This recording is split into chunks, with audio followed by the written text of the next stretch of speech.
Media on Bettor Sports Network. Third down, 5 minutes to go, 7 yards to go. Ball on the 13-yard line, as Luke said before. 4-down territory. The snap. Mayfield scans the field, floats one toward the end zone. McCaffrey holds it in for a score. Not dead yet. Moore and Smith lined up on the wing. Smith in motion. The snap. Toss to McCaffrey, running right side. Got a great block from Moton. McCaffrey cuts it inside the 10, 5, touchdown. Corey Nando and Friends, presented by Mayo Media. All right, yo, what up, everybody? Corey Nando and Friends, presented by Mayo Media. Corey Parson, the fantasy executive, holding it down for my man Nando today is Justin Henry. Justin, what's good with you, my man? Man, week 7's here. We had some crazy news here in the Bay Area last night, but I'm feeling good, man. Ready to talk some football, some hoop. Let's get it. Yeah, no doubt about it. Obviously, the big news is the trade that took place yesterday. Carolina Panthers running back Christian McCaffrey returns to the Bay Area as now a member of the San Francisco 49ers. Got plenty of stuff to get into with that. We'll get into that. I'll break that situation down. That audio you heard coming in to the program was from the Carolina Panther Radio Network.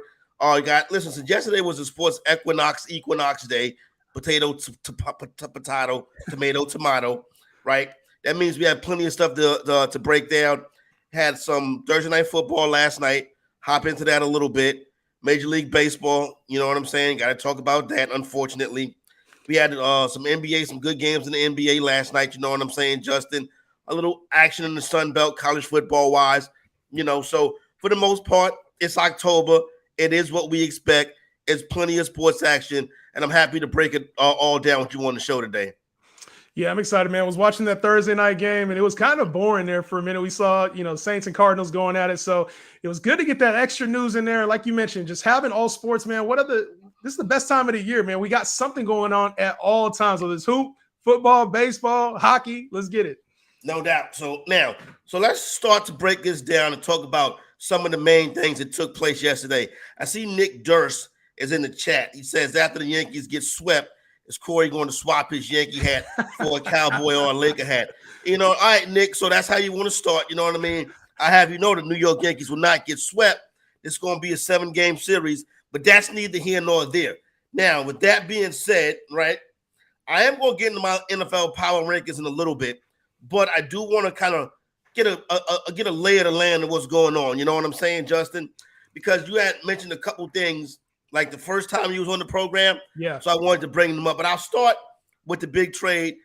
Christian McCaffrey, now a member of the San Francisco 49ers. Big trade. Don't really see the Super Bowl odds move too much. San Francisco, one of the favorites in the NFC right now. Christian McCaffrey brings a lot to the table. Obviously, you put McCaffrey in that skill set in Kyle Shanahan's running system, how they want to cover and dictate the middle of the field, Justin. Right. It looks like a pretty good move for McCaffrey and the 49ers. Yeah, it's an expensive move for the Niners, giving up a second, third, and fourth-round draft pick this year and a fifth-rounder next year. To me, it's a move that's significant. Like, this is the time for John Lynch and for Kyle Shanahan. I think the excuses are going to start to come off the table. They invested a lot in Trey Lance last year. It didn't pan out this year with the injury. This team wants to win a Super Bowl, and I think they know the window is there.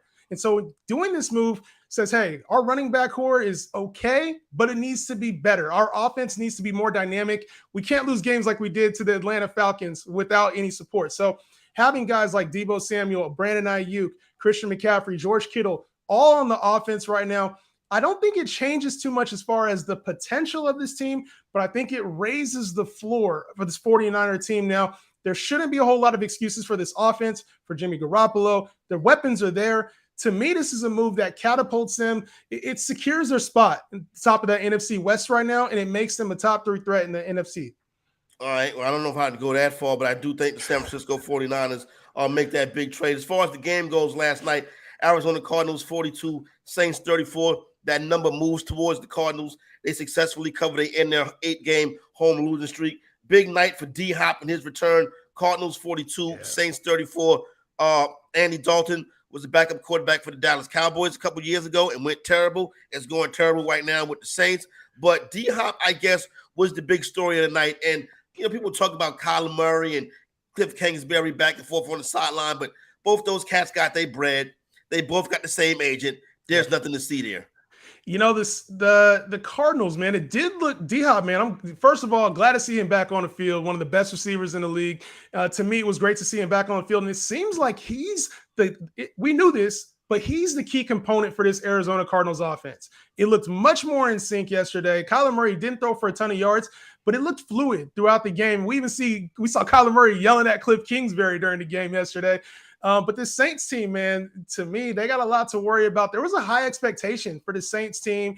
We've seen a lot of rash of injuries with this team, and it just didn't look good. Like you said, with Andy Dalton in there, they got to get things right. Yeah, it didn't look right last night. So I do still think the Saints got some heat, but they got to get Jameis back in there, and we'll see what gets going after that. Let's go to Major League Baseball. Houston Astros now up 2-0 on the New York Yankees. Houston 3, Yankees 2 last night. Series shifts back to the boogie down. I expect the Yankees to get back into it then. Yeah, I didn't have a chance to catch the game last night. I haven't been too in tune with the MLB this year, man. It's been a fun season though. During the regular season, with Aaron Judge, obviously you as a Yankees fan watching Aaron Judge take the AL home run record, that was crazy to see. But I've heard a lot about the playoffs. I with this NFL being so crazy, man, it's been tough for me to get dialed in with it.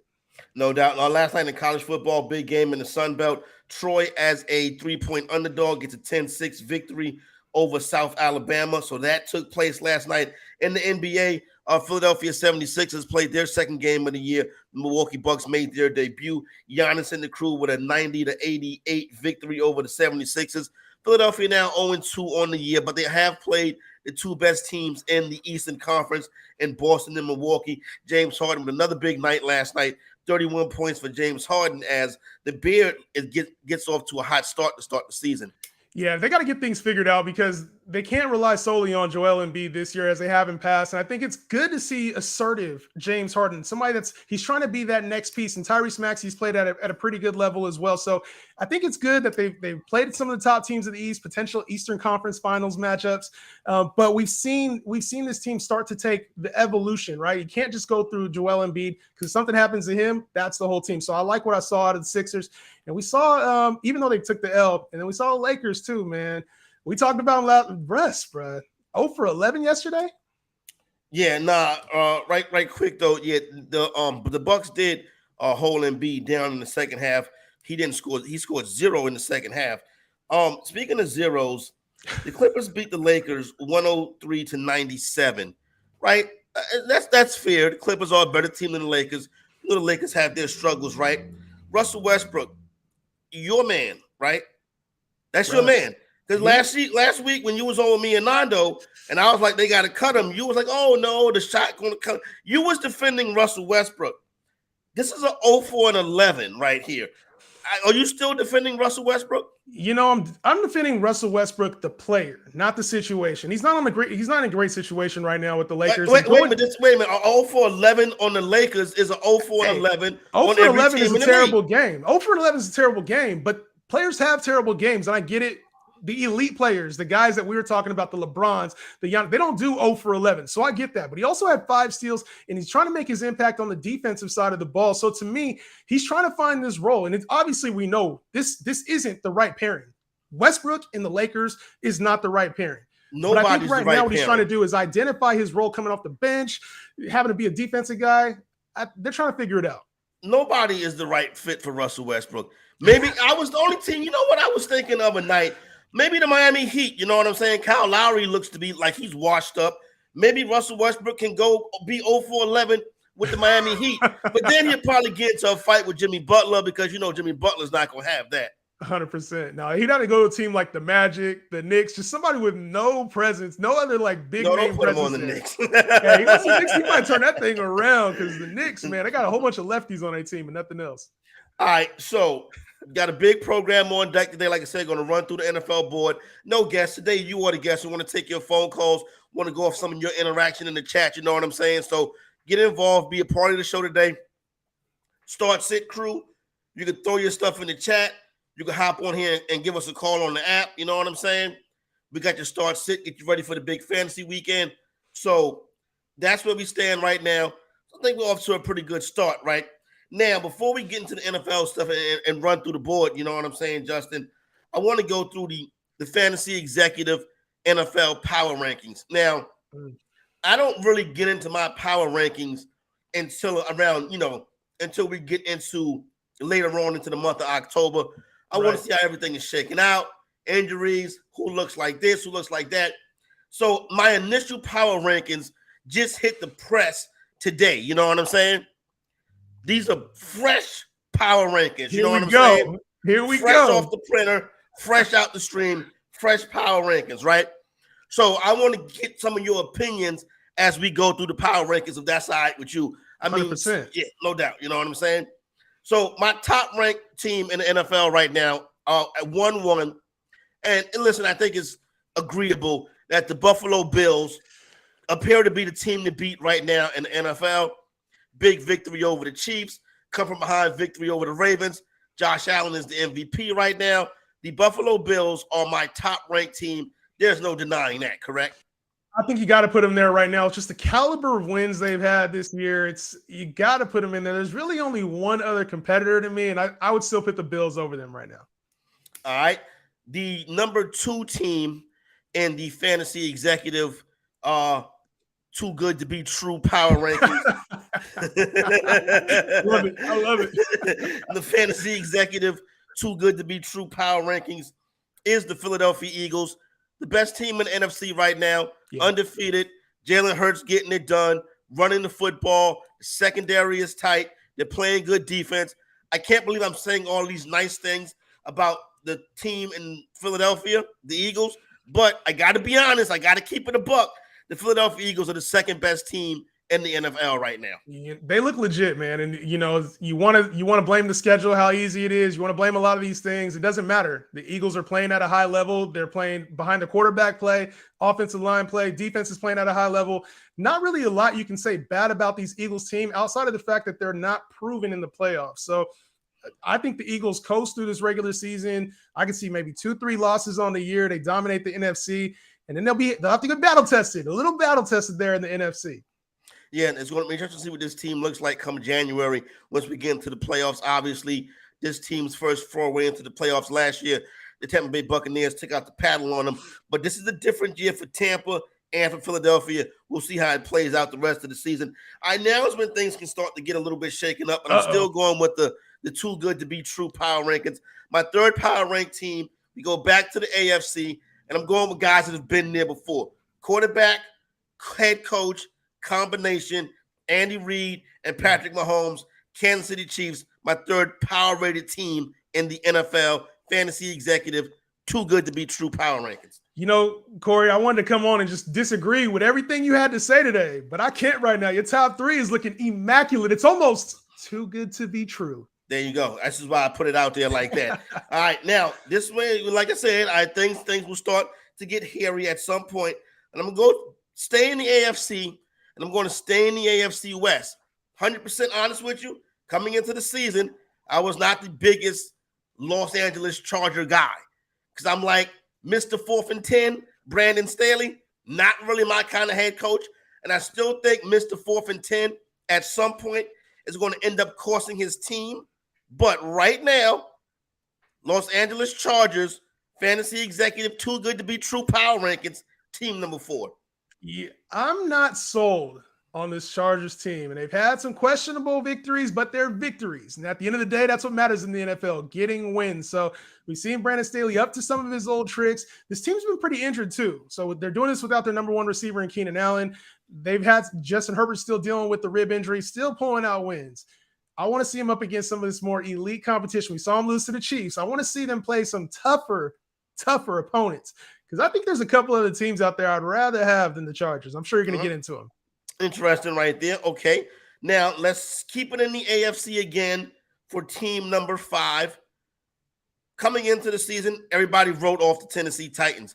Oh, Tennessee, they don't have A.J. Brown no more. They don't have this. They don't have that. Ryan Tannehill this, Ryan Tannehill that. It's still Mike Vrabel.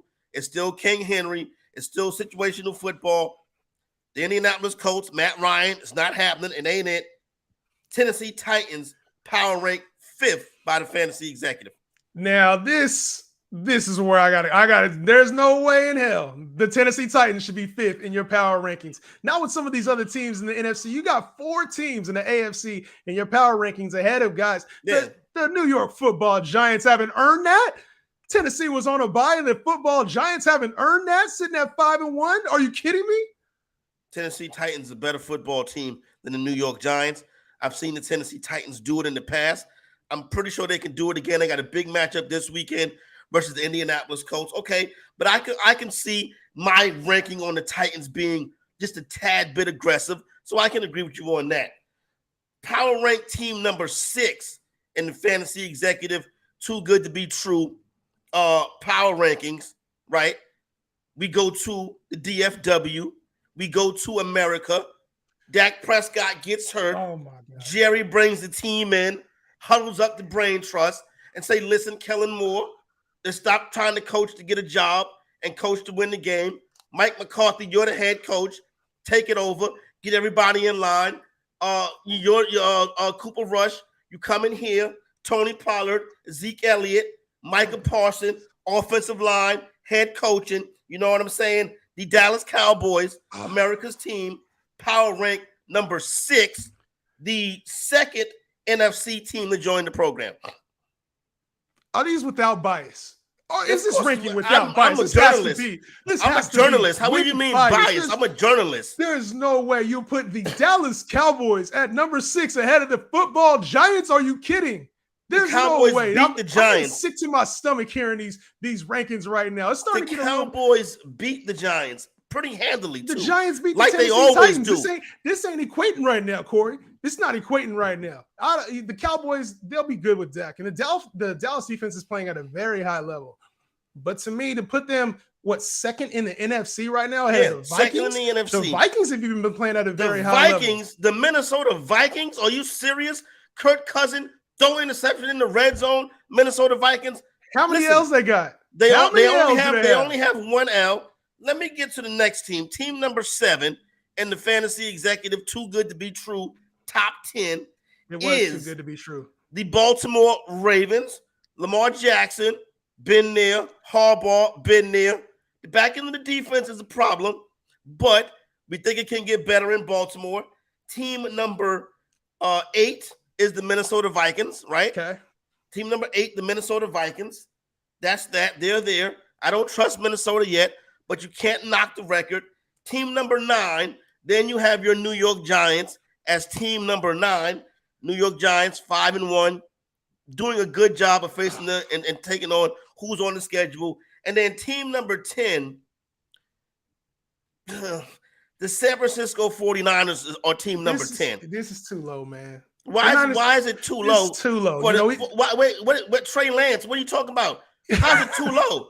The quarterback, wait a minute. Hold on. Your franchise quarterback that played a FCS football game 2 years ago, Trey Lance, you should have drafted Mac Jones. That was a mistake. But your franchise quarterback, nowhere to be found. Jimmy G, who you didn't want, now has to come save the organization. And you think the San Francisco 49ers, the audacity, the San Francisco 49ers, how high should they be ranked? The Niners are a better team than the Cowboys. They're a better team with Jimmy. With Jimmy, we saw that last year. We can we can rewind the tape and go back to when the Dallas Cowboys were at home in the playoffs last year. That was a meaningless game. The L with all the same players. So I don't want to hear that. We better No. And then wait a minute. C-Mac. Like, we took some bad L's to the Bears and Falcons. There's some bad L's. But this Atlanta Falcons team is better than this Cowboys team. No, it's not. You lose to the Atlanta Falcons last week. You know what I'm saying? I don't want to hear this about San Francisco not being better than the Dallas Cowboys. Not this year. Not last year. They won the playoff game, right? Spanked them. But I would rather take. It was not a spanking.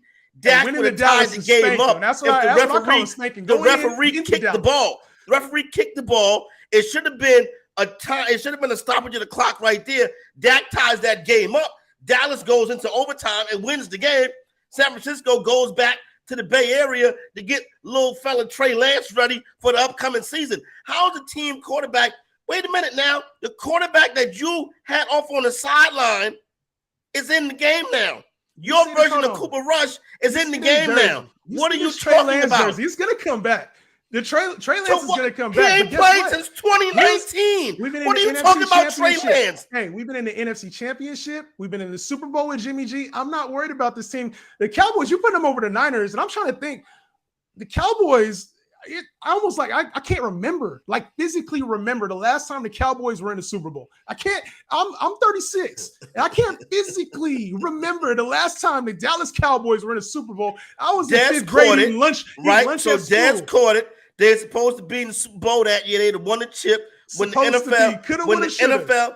NFL robbed Jerry Jones and the Dallas Cowboys on Ezekiel Elliott's second season. That big suspension that the lady said it shouldn't have been no suspension. Once again, Roger Goodell and the NFL robbed America's team. They robbed America of a Dallas Cowboys Super Bowl. In 2007, the New York Giants paid off the referee, robbed the Dallas Cowboys of a Super Bowl.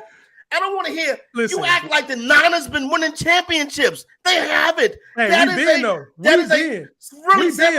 going to be America's team? Hold on. How are you going to be America's team when the biggest platform is TikTok, right? Biggest social media platform is TikTok, and 90% of the users on TikTok never seen the Cowboys win. How is that representative of America? TikTok America wins. The Cowboys a propaganda app. That's not true what's going on TikTok. I tell my kids, I tell you, don't believe none of it. Because let me explain something to you, and be honest with you. It's about the Dallas Cowboys. That's why, in real terms, the 49ers are a mid-market NFL franchise, right? They got lucky. San Francisco? The mid-market. It's not the Golden State Warriors. It's a mid-market NFL franchise that got lucky in the 80s with Joe Montana and Jerry Rice. Since then, it's really been it's not even the Giants have been a better organization since then. The Niners have been in 2 Super Bowls with Colin Kaepernick and with Jimmy Garoppolo. And they lost them. They lost the Super Bowl. Where have the Cowboys been? I want to know in the last 25 years, where have the Cowboys been?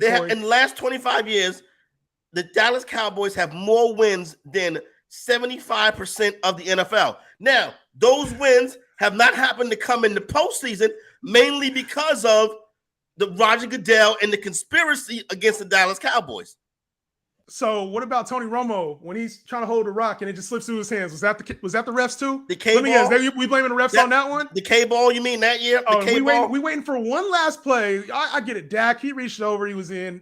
But it was one play. We need one play. All of this is hinging on America hates the Cowboys. The refs hate the Cowboys. The NFL is against the Cowboys. Roger Goodell. I thought it was America's team. Roger Goodell is anti-Dallas Cowboy because Jerry Jones is the only owner with the guts enough to stick up and stand up to Roger Goodell. I don't know. Hey, we see what's going on with Daniel Snyder right now. It's not pretty with Daniel Snyder right now because you really can't compare. The Dallas Cowboys have a season ticket holder in all 50 states, the UK, and China.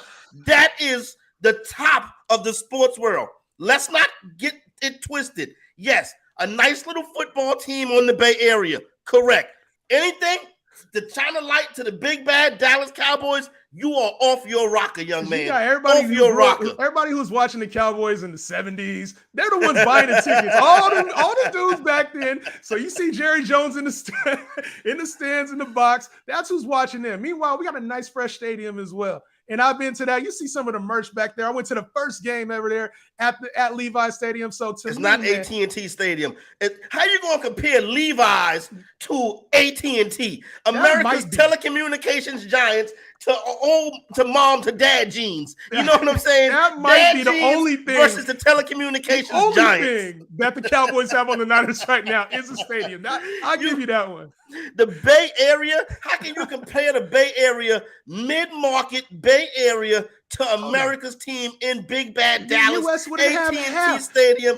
Everything bigger in Texas, bro. That's everything bigger in Texas. We would have half the things we didn't have if it wasn't for the Bay Area and San Francisco and this tech boom. We're responsible for the growth of America. We the real America's team. There's no way. Do not disrespect the Dallas Cowboys like that and say that San Francisco 49ers are America's team. The Dallas Cowboys are better in the present. They were better in the past, and they'll be better in the future. The Dallas Cowboys are the reason why we're here today, to be honest with you. We're here today. We're here today because our parents, bro. That's why we're here today. But we're talking about Mine's for Dallas Cowboy fans. They were on the right side of history. I know that. But listen, you're talking about currently, right? The Niners are still set up. Obviously, I get it. Like you're happy with the Dallas team, and that defense is playing better than a lot of people anticipated, right? We seen Micah Parsons. That was a great hit. Diggs was a huge hit. But for me, when I look at this Niners team, this Niners defense is elite, probably the best defense in the league when healthy, right? And now to get a weapon with CMC too, why are we putting Dallas ahead of the Niners right now currently? And then over the last 10 years, I mean, we've been clearing the Niners are 3-3, and they just lost to the Atlanta Falcons. Bad losses happen. We're talking week 6. Like, that's bad losses happen. And you win, you go on an East Coast swing. They went to Carolina, went to Atlanta. And I get it, the track. It was Carolina, a terrible game. Because Carolina and Atlanta are the powers of terrible. The NFL. It's a bad Exactly. loss. So go get those 2 wins and come back to your little small market Bay Area stadium. You know what I'm saying? When Washington puts that beat down on Dallas later, I'm coming back on the show to talk about how you can lose a game every now and then. You crazy as hell. The Washington Commanders and the Dallas Cowboys, that's no competition. I still got plenty of schooling to do, you know what I'm saying, on my Dallas Cowboys, but we're going to pause for the cause. Well, no, not right now. We're going to pause for the cause because I want to set up the rest of the NFL schedule, right? Well, I'll get back to proving to you the greatness of America's team, the Dallas Cowboys. You know what I'm saying? It makes me sick, want to vomit. This is Corey Nando and Friends, presented by the Mayo Media Network on the Bettor Sports Network platform. You can hop in and join this debate. Hit that call button on the app. You'll pop up there in the third box right next to me and Justin. You come on here and you say, how about them Cowboys? You know what I'm saying? I don't want to hear no bang, bang, Niner gang. Bang, Niner gang, baby. I want to hear how about them Cowboys. I want to hear how about them Cowboys. Bang, bang, Niner gang versus how about them Cowboys. It's on. We lit. Everybody get involved in the conversation. When we come back on the other side, though, there are 30 more NFL teams. We'll try to discuss some of those as well. Off and rolling. Be Corey Nando and Friends on a Friday.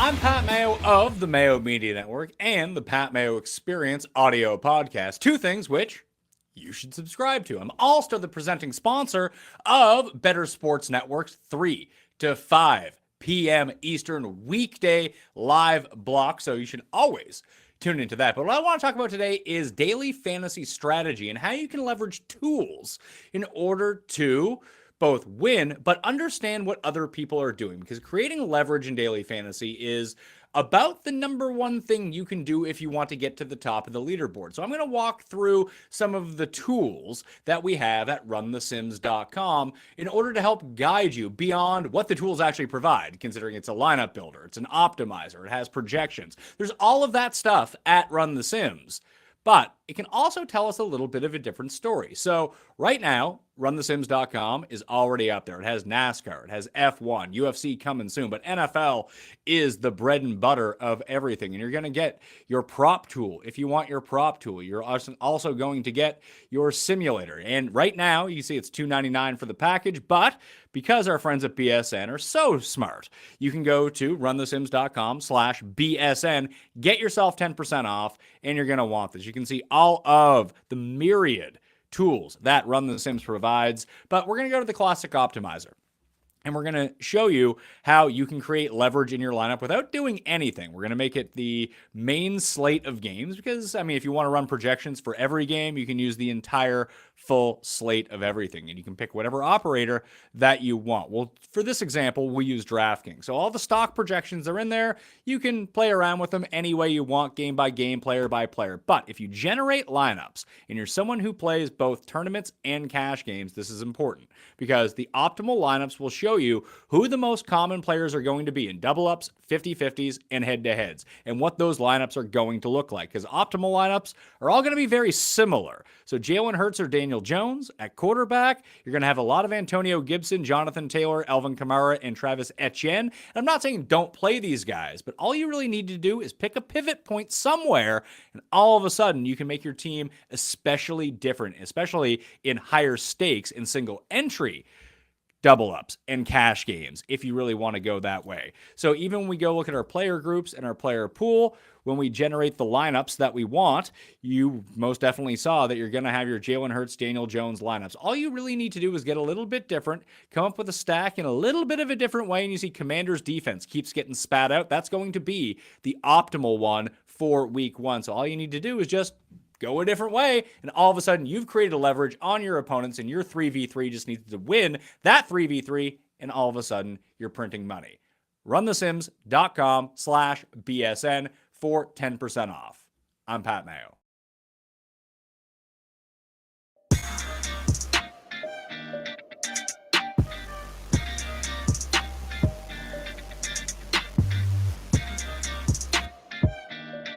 Bettor Sports Network is betting, fantasy, collectibles. It's sports talk done better.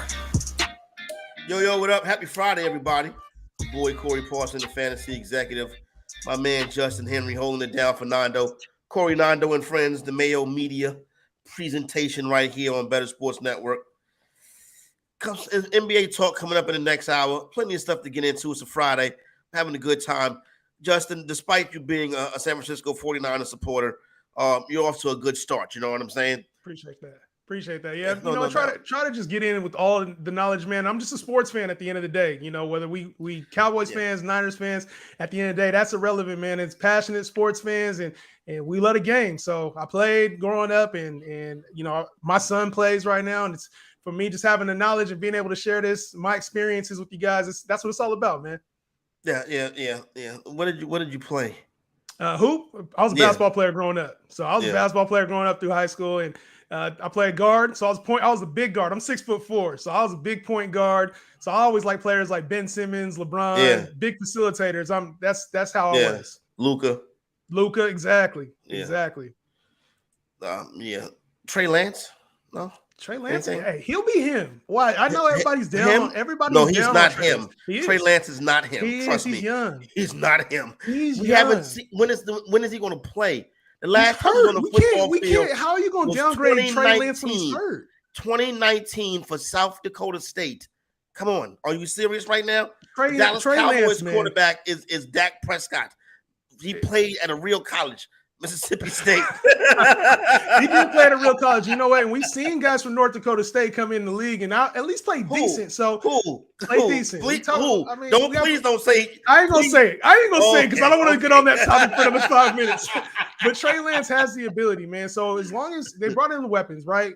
CMC is going to be there, and I feel like that'll be a nice wrinkle next season. So the team invested in him. I think they get right. He's a young player. They dropped the ball. They're supposed to draft Mac Jones there. We don't give young players enough time to develop in this day and age. We're so quick to say this guy's a bust. You hear it in Justin Fields all the time right now. We are the NFL evaluators now. So in 2 to 3 years, if they haven't produced, we're like, hey, these are bad players. Trey Lance needs an opportunity to show that he's bad before we give him that label. Well, why he don't play? So last year he didn't play. I mean, Jimmy G was there, so you got to give him time. Jimmy G was there, and he's a capable starter. We saw him. He took him to. He led the team to the NFC Championship. Should have been the Super Bowl. If I want to go with the shoulda, wouldas, should have been the Super Bowl. Drop pick, but he was the guy, and so the money was there, and the money was talking. And to me, Trey Lance was next up. The team invested so many picks in him. He was a starter this season. And the starter, and you would have been 0-6. You got lucky that Jimmy G decided to hang around, or else you would have been in a lot of trouble. You're in a lot of trouble anyway, San Francisco 49er, because it can happen on any given Sunday, as we just saw in your loss to Atlanta. Sometimes you got to give players a chance to develop. And yes, the loss was ugly to Chicago. I think they would have got right game 2. And Trey Lance, that's right. You lost to the Bears too. He's a young player. And you think you should be ranked higher than the Dallas Cowboys? Jimmy G's the starter now. Of course we should. Bears? Yeah, Jimmy G. We should. Jimmy G's there. This is a good team. A couple of weeks ago. Now, the knocking for Jimmy G isn't that they can't get there. It's just they can't win it with Jimmy G. So that's not the knock. It's not the knock that the Niners on the top football team. I'm glad you know. But, you know, the most interesting and intriguing game from a wagering standpoint to me coming into this week is this matchup between the New York Giants and the Jacksonville Jaguars. Jacksonville laying 3 points at home. Total sitting at 43.5, right? A couple weeks ago, everybody's all smart. Oh, I have a ticket on the Jaguars to win the AFC South, right? And now people not talking about this ticket on the Jaguars to win the AFC South no more because the Jaguars look like who I thought the Jaguars would be. Yes. They've improved a little bit, but not much. But this week, 3-point home favorites versus the Giants. All the money coming on the Giants, yet the line has not moved. Everything here says sharp play, respected money play to the Jacksonville Jaguars, but I'll be honest, I don't know why. The line's talking. The line is definitely talking. Sitting there at 3.5, wherever you want to get it. The line is talking right now. And to me, this is an opportune spot as a bettor. You're playing the Jags. Like this is, like you said, this is where the sharp money is. But this Giants football team is playing a lot better under Brian Daboll than I think a lot of people anticipated. So I'll be curious to see if this is a get-right game for the Jags or if it's just going to be more of the same. If I had to put my money on it, I would say the Jags at home can get things done against this Giants team. Yeah, it's hard. Listen, this season you can lose money betting against the Giants. You know what I'm saying? That's true. So very true. But everybody's on the Giants this week. We see the line freeze, stuck on Jacksonville.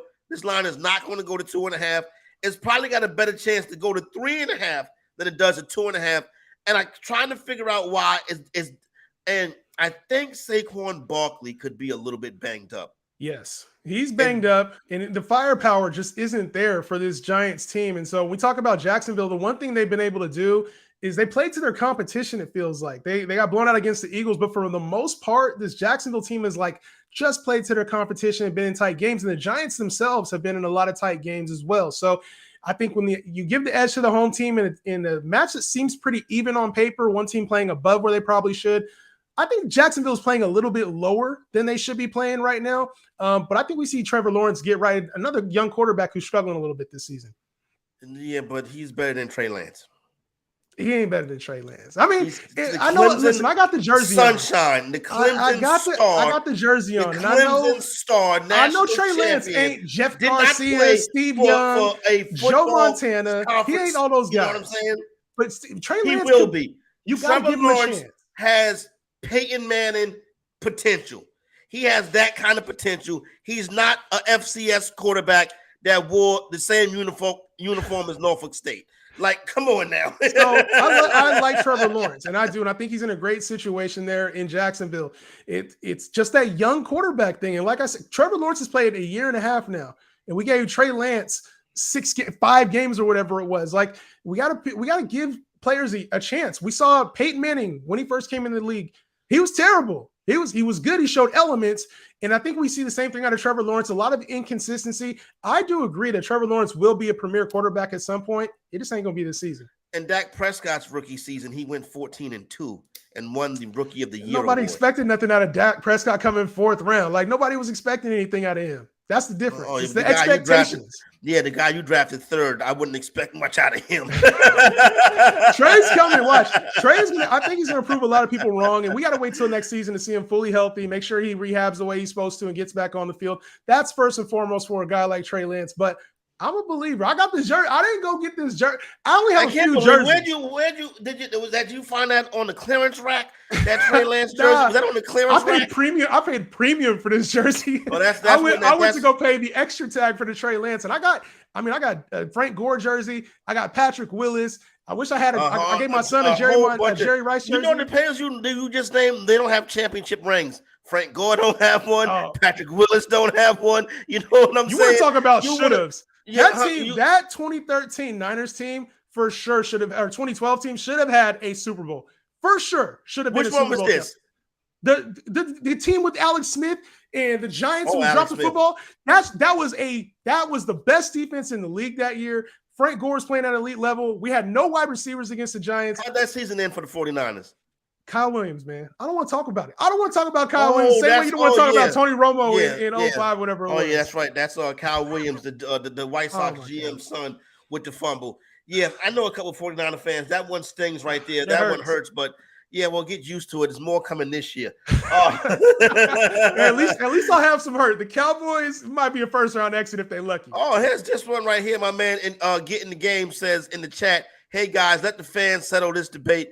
Here we go, a giveaway. Let's give away a signed jersey to the best 49er fan and Cowboy fan out there. I like it. Okay, so now we got some stakes to this thing right here. Now we put some stakes on the Barbie. We got a signed Niner jersey, a signed Cowboy jersey.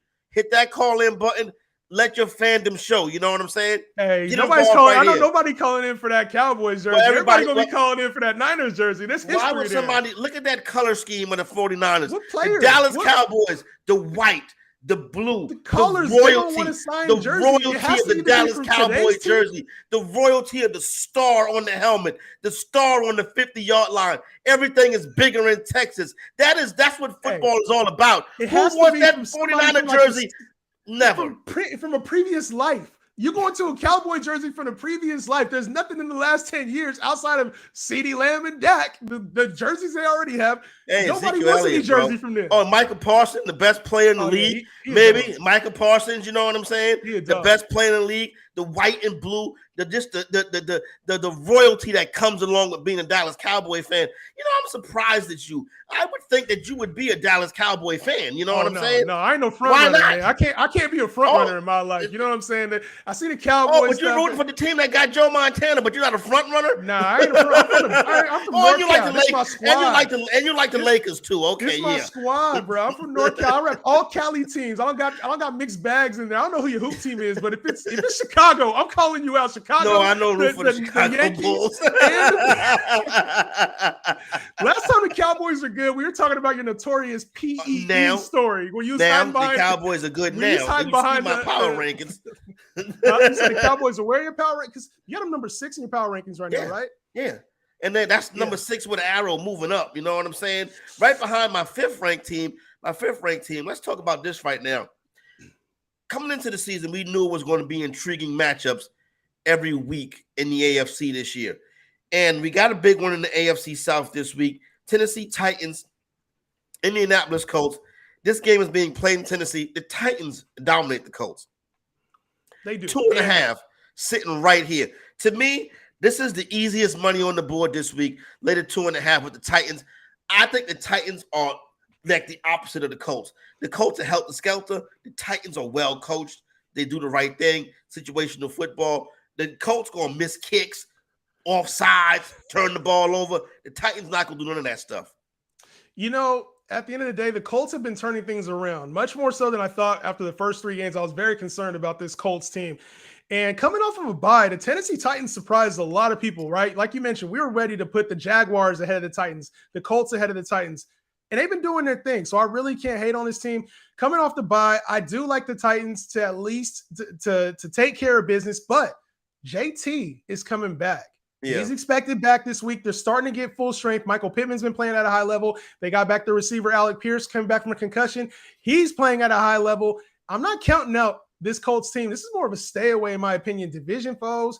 Titans coming off a bye. Colts playing well. I'm kind of staying away from this game. Okay, I can see that right there. I can definitely dig that. But I'm on the Titans. I like the Titans a lot in this spot. This is going to be and it's going to be in that 1:00 window too. So I'll be on doing the Bettor Zone with my man Adam Ronas and Tom Casale. So this will be a big sweat right here. But I like the Tennessee Titans as one of my best bets this week. So you can catch that right now at the Fantasy Executive. I got an article up with some of my best bets. So go and check that out. Atlanta Falcons, Cincinnati Bengals. Atlanta Falcons, a team that just beat your 49ers. Oh my gosh. Had to throw it in there. The team that just beat your 49ers. Can they go on the road and beat Cincinnati Bengals like they beat San Francisco at home last week? The Bengals laying 6 in this one. To be honest, I like Atlanta to cover this number. I don't know if I would bet this, though. Yeah, I think I would bet the Bengals bouncing back, getting their guys healthy, and this team is playing better. Coming into the season, the Bengals were flat, right? They didn't play into their starters during preseason. A lot of people were concerned about the Super Bowl hangover, obviously, Super Bowl losing hangover. But they started to come into their own and hit their stride over the last few weeks. So I like the way this offense is playing. The defense is playing pretty well as well. So give me the Bengals in this one. I'll take the points. Later points with the Bengals, huh? That's interesting. I would. And this team, I feel like this team offensively is just going to be able to outpower this Atlanta team who's coming off of a high win at home against the 49ers, a team they should not have beat. but they beat them. They did. They beat them. They beat They them. We got to did. keep things matter of fact. And They it won. was pretty convincingly, too, that they beat them. This team has major holes, though. This Atlanta Falcons team does have some major holes, and I think the Bengals can exploit that. All right. I like the Falcons. We're going up against each other on this one. I like the Falcons. I don't know if I would take it to the window, but I do like the Falcons in this game right here. You mentioned something that caught my eye right quick. You know, I'll probably say a lot of things that catch your eye, Corey. You know, I got a lot of gems that come out of this. Not a little bit. Relax. You know what I'm saying? Relax, 49er fan. You know, the San Francisco 40. Remember, see, you may not remember when Michael Irvin in the NFC Championship game as a member of the Dallas Cowboys put a $192 on Deion Sanders. 192 in the NFC Championship game. Michael Irvin, number 88. Number 88. You know what? You want to talk about a piece of a sporting apparel that's legendary? That blue and white 88 worn by those legendary Dallas Cowboy receivers, Drew Pearson, Michael Irvin, Des Bryant, and now CeeDee Lamb. That legendary Dallas Cowboys star on those great wide receivers. Michael Irvin, $192 on Deion in the NFC Championship game. Beat him so bad, Deion left San Fran to come join Dallas. And you think that the San Francisco 49ers can light a candle to America's team? Please. You're talking about 88, man. We have to push the rewind button, go to the history books. We got to go so far. I was in Ninja Turtle underwear, eating snackaroos or whatever now it was. Still probably. But you know, that's one of the crazy aspects of this. You know, we could talk about iconic moments in this franchise. We talk about the catch. I don't even need to say it, RIP Dwight Clark, but we don't got to talk about the catch and probably how you feeling about that catch. But one of the more interesting things about this dynamic is how many Niners players actually played for the Cowboys. Yeah. Like, to me, that's crazy. You talked about Deion, and I know he had a little resentment there, had to do his thing. But one of my favorite players, my favorite player all time, Terrell Owens, bro. Terrell Owens played great on both teams. Yeah, he was. Terrell Owens had a Hall of Fame career in San Francisco and then had a Hall of Fame career between Philadelphia and Dallas. When Terrell Owens, at the end of his career, when he was like on Buffalo and Cincinnati, he was still putting up top wide receiver numbers. Man, Terrell Owens was the second best receiver to ever play the game. I'm not going to debate you on that. I wish I would, but I'm not going to debate you on that. I could talk Calvin Johnson and Jerry Rice, but T.O. is in his own tier. Rice is one, T.O. is two. Calvin's up there too, in my opinion, but I'll take T.O. I have no problem saying T.O. is a top 2 receiver, and you can flip-flop all 3 of those guys how you want to. To me, T.O., whether he's on the Niners, the Cowboys, the Eagles, that's one of the players that left the Niners that I could go root for him while he's on the Cowboys, while he's on the Eagles, while he's on the Bengals, the Bills. I love T.O., and I feel like his off-field stuff kind of hurt his on-field play, man, and unfairly. Like, T.O. was that dude. You had to be there. I was there. I know you were. Because he played. You was watching him beat the Cowboys. Stepping on the star. Wait. And then what happened? George Teague almost took his head off. Hey, guess what? That George Teague almost took his head off. And the Cowboys won that game. You see, you don't talk about that part. The part that the Dallas Cowboys won that game. It's like when everybody talking about, Allen Iverson shook Michael Jordan and the Bulls won by 35. When T.O. stood on the star, the Dallas Cowboys won that game. Hey, let me ask you. You know what I'm saying? I got a serious question. What was the score of that game? I don't know. Did the Cowboys win? Did the Cowboys win the Super Bowl? Nobody remembers that. We remember the star, baby, and T.O. Hey, and I'm so glad he went to the Cowboys and did his thing, man. And it's a shame that neither of these teams was his team that he got inducted with in the Hall of Fame, because some of his most iconic moments are with both of these teams. The popcorn, the pom-poms. With the Eagles. He went with the Eagles, man, which is it's sad. That's interesting. Bro. Yeah, he should have went Niners, but there's a lot of resentment, and but at the end of the day, a lot of that was off the field stuff. When we talk about on field, which is all I care about, I don't care about the headlines, the media, all that other stuff. I care about how you played on the field. And T.O., you can put him up there with any single receiver, he gets the job done. Legendary wide receivers between the two franchises. T.O. being one on both teams. Obviously, Michael Irvin, Jerry Rice coming to mind. Right now, CeeDee Lamb, Deebo Samuels. Just got word in the back that we do have 2 legendary receiver jerseys that they're going to be giving away. So, Cowboy Nation, holla at me, get in here and win one of these jerseys. You know what I'm saying?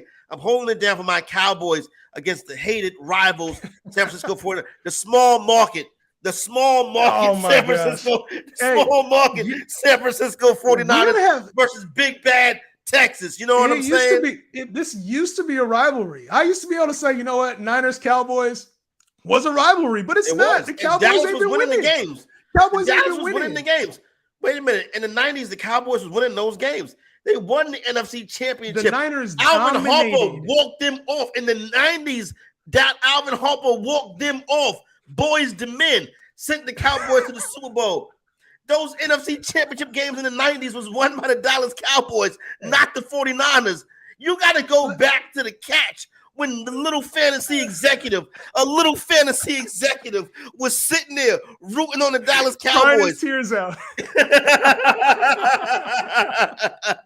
Yo, hey, let me ask you this though, right? You know the history of the Cowboys. You know, yes, it, right? I do. And all the players. Who do you think has better players overall? Because I don't see, if we start going side by side, there's really only one position I'm like, all right. And that was a volume position. Don't get it twisted. That's a volume position that I give you for the Cowboys over the Niners. Every other position, I'm taking Niners. No, I wouldn't go that far. Now, obviously, you could say that you got the advantage at quarterback because of Joe Montana, who 100%. is like the second greatest quarterback. You know, I'll take Steve Young over Troy Aikman. No, Troy Aikman in the championship rings. The greatest game manager of all time. I don't want to hear it. Now he's a game manager.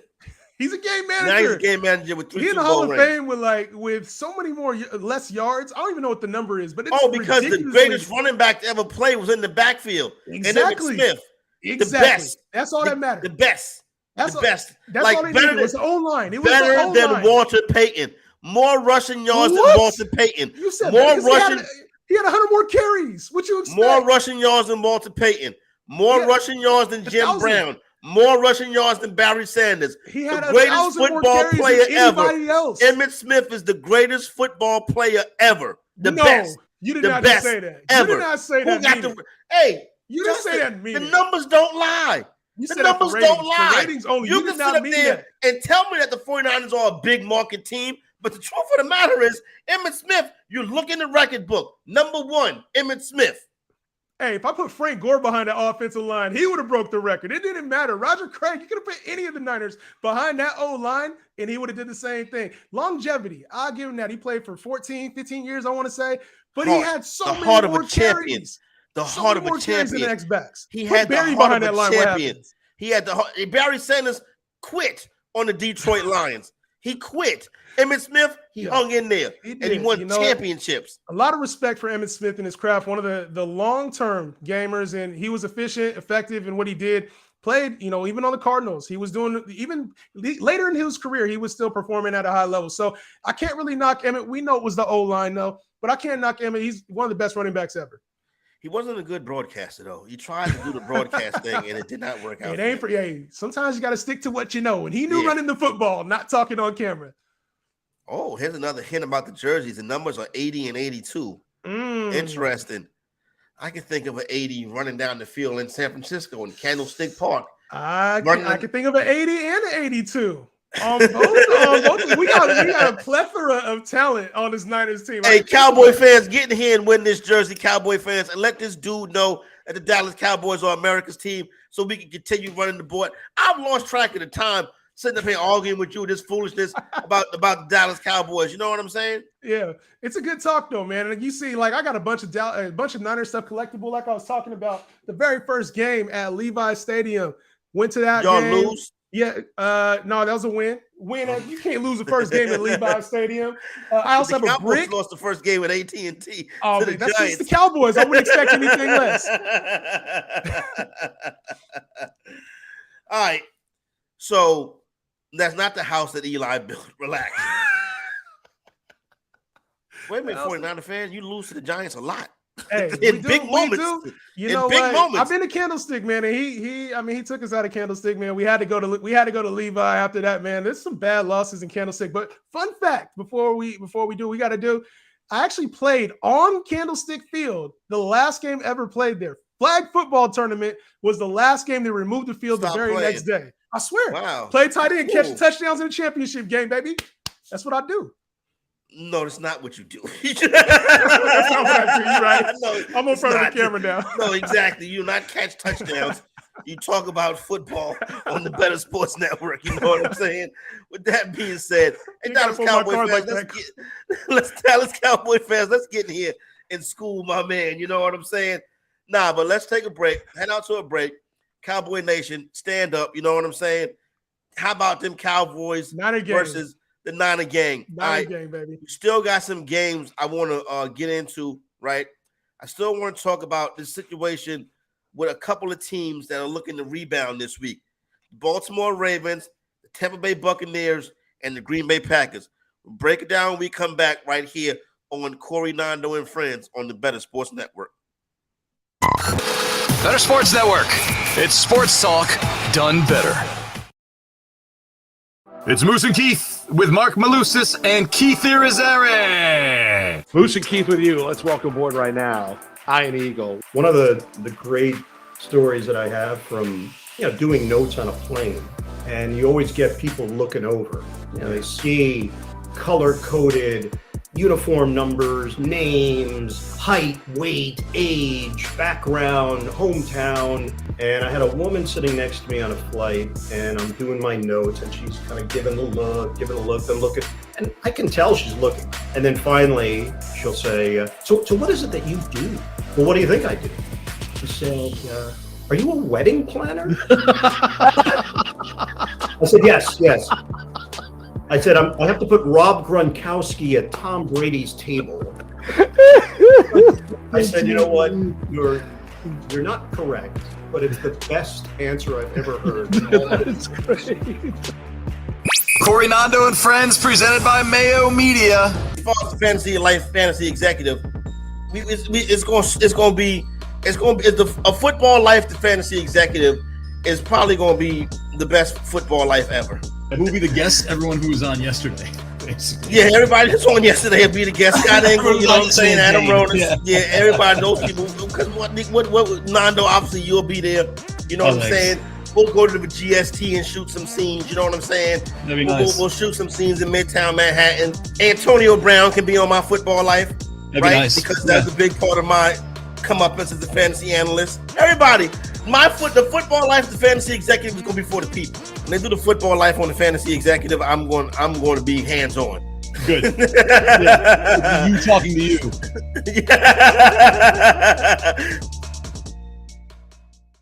Lunch Money with Kyle and Ray, presented by FantasyGuru.com. Cheetos or Doritos? I truly love both. Cool Ranch Doritos. Wow. I grew up on Cheetos. I was a big Chester Cheetah guy. Oh, nice. But Ray, as I have aged into adulthood, I've moved away from the fun that is the Cheeto, and I've gone to the, more cosmopolitan Cool Ranch Dorito chip. So I'm probably a Cool Ranch guy. How about you? I would go Doritos. I don't like Cool Ranch. The traditional, original, regular, whatever it is really good. But my favorite's actually the sweet chili, the purple bag. Oh, it's delicious. It's fantastic. Yeah. The one that sucks, and I think we can all agree on this one, taco. Yeah. I know a lot of things, and I'm perfect at a lot of things. My Dorito trivia is a little shaky. Okay. A little shaky. But I think taco is the first flavor.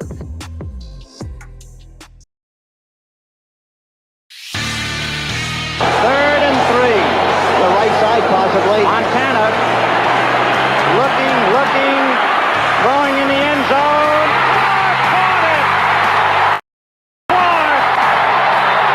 And they throw a fade right side of the end zone for Owens. He got both feet in. Touchdown catch over the shoulder. Here we go.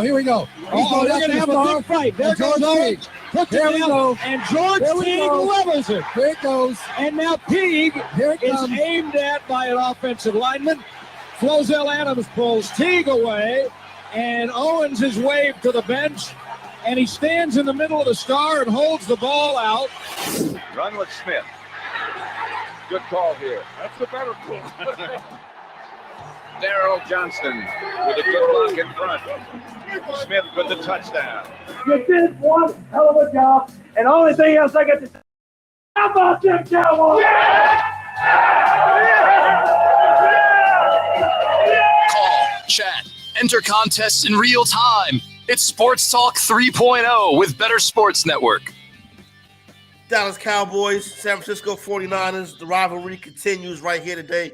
Corey Nando and friends, presented by Mayo Media. Things got so hot and heavy in the first hour. We're actually giving away a signed Cowboy jersey, a signed San Francisco 49er jersey. Cowboy Nation, get in here and get that jersey. Niner Nation, bang, bang, Niner Gang, get in here and get that jersey. The audio you heard just now, those legendary moments, courtesy of, courtesy of the Cowboys and 49ers radio networks. Also heard some Vin Scully in there on the broadcast of the catch. Legendary. I forgot that Vin Scully was the broadcaster for the catch. Vin Scully, one of the great voices, and obviously 1992 NFC Championship game with the legendary Pat Summerall and John Madden on the call. And, you talk about the rivalry between these two teams and some of these great games, but the soundtrack of so many of these games was Pat Summerall and John Madden. As far as I'm concerned, the two best to ever do it. Yeah, I'm right there with you, man. And it's, you see him trying to do that thing with Aikman and Joe Buck, and it'll never be the same. Madden and Summerall, the greatest of all time. And it's great hearing their voices, man. It brings back a lot of nostalgia, man, between those moments. I could think of a lot of times you can think of like kind of just sitting in front of the TV or doing whatever you were doing at the time when you hear those calls. So great to hear. I was watching the Cowboys win. You were watching the Niners lose. That's what we were doing. I don't know. You heard that other call. I was getting thought about while the catch was being made. Yeah. I was here already, and I was very disappointed that night. I bet. Disappointment and the Baltimore Ravens have been a thing recently. The Ravens, past couple years, not playing well against the spread, particularly at home, particularly as favorites, particularly against their division rivals. But big spot this week, Baltimore laying 6.5 at home versus Cleveland. Total 45.5. So my theory has been that the Baltimore Ravens offense is too predictable, mainly because they line Lamar Jackson up in the shotgun for the last 3 years, and people have caught on to it. So I think there needs to be a change with the offense of the Baltimore Ravens. With that being said, I think the foot goat, Justin Tucker, beats the Cleveland Browns, but I think Cleveland is going to give Baltimore all they can handle this week. I like the Browns to cover the 6.5. With the Ravens, man, it's tough seeing them go through this because this is a team that a lot of people had at the top of the AFC heading into this year, and they've dealt with some injuries, including on the offensive side of the ball where you mentioned they're struggling. And so when you lose key pieces like that, they went and signed Deshaun Jackson this week, which is a good move for this offense, but also the health of Rashad Bateman. We should see him come back early on in the season. They're missing some key parts in the secondary. So it was a bad loss. Like it took a bad loss. But to me, this team is better than their record right now. And I know I hate saying that, better than the record. Yeah. You are what you are. But to me, this team has a higher ceiling. I actually like them to go and beat the Browns at home to do their thing. All right. Your record says you always said by the legendary Dallas Cowboy head coach Bill Parcells. It's true. It's not a legendary moment, but it's so true, man. Like you want to, at the end of the day, winning matters. And if you can't get the job done, whether it's by a little or by a lot, I'm a no excuses guy. You are what you are. Facts over feelings. No doubt, 100% on that one. We do agree on that one right there. That's why I'm confused why you're a San Francisco 49er fan. But that's neither here nor there. You know what I mean? You get in where you fit in, I guess. Tampa Bay and Carolina. Tampa Bay laying a big number on the road. The spread actually went up after the trade last night. Tampa now laying 13 versus Carolina in this one. Tampa going to be a popular pick in Survivor this week. I'd be careful with that. You know what I'm saying? But by the same token, I got to be honest, man. Carolina is really a donut. And I was saying to Nando last week, I felt that they would keep McCaffrey to give Wilkes the best chance he had to win, to maybe possibly keep the job. But now with McCaffrey going, it is Tank City, baby. You know what I'm saying? They're talking about getting Brian Burns out the door, DJ Moore. It's just not. This isn't a situation. This is a stay away because the Panthers might do enough to cover that, backdoor cover or just play tight enough in a division game to cover this. I don't like this one at all. This is a clear stay away, in my opinion. Bucks should beat the brakes off them. But we've seen this story way too many times. So I'm out on this one. I would, if anything, that total is really low. And I think it's low for a reason. The Panthers are going to struggle to put up points, even though it's a really low number. I kind of like that under. Yeah, the Panthers might not score in this game. I can Yeah. see the Panthers not scoring at all. To be 100% honest with you, but it's not like Tampa is that much better. And one thing I will say, the Panthers' strength is their front, and the Buccaneers' weakness is their offensive front. That O-line not getting it done. We knew that coming into the season. Is this Tom Brady's last year before he goes off? You know what I'm saying? It has to be. I think this is his last year. We see him struggling a little bit more angry, right? It's like he really wants to win. You see him breaking tablets, and you know he's going through all the stuff in his personal matter, but he signed that contract, that commentator contract. I think it gets enacted next year, and this is probably his last season. So the line is not playing well. I know they're dealing with some injuries. But to me, this seems like the last hurrah. They went and got Julio Jones, old guy out there. So, bro, Julio played like a week. Yeah, and he's out. And he can't get back on the field again. There was a report that it's long game with Julio, but with who knows the what long that game. means? Yeah, who knows what that means when it comes to Julio? We've seen, I mean, over the years, he's just been banged up. And as you know, he plays that physical style. So injuries are starting to catch up. I want to see a healthy Julio because he looked dynamic that first week of the year against Yo Cowboys.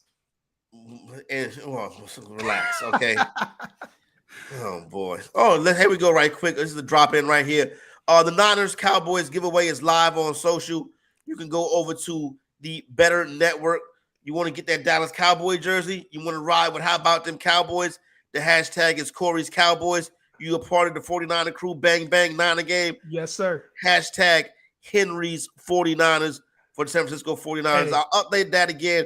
Niner fans, Cowboy fans, get in there. Let's make this happen. Rivalry renewed right here on the Bettor Sports Network. Hey, and you know you had your rankings, right? You were like, oh, Cowboys are at 6 and Niners are at 10. True rankings. Yeah. If you want to go to the poll, the fans have spoken. The Niners are even more favored to come out the NFC, according to the fans. The fans don't know what they're talking about. The fans know. This is not. The fans.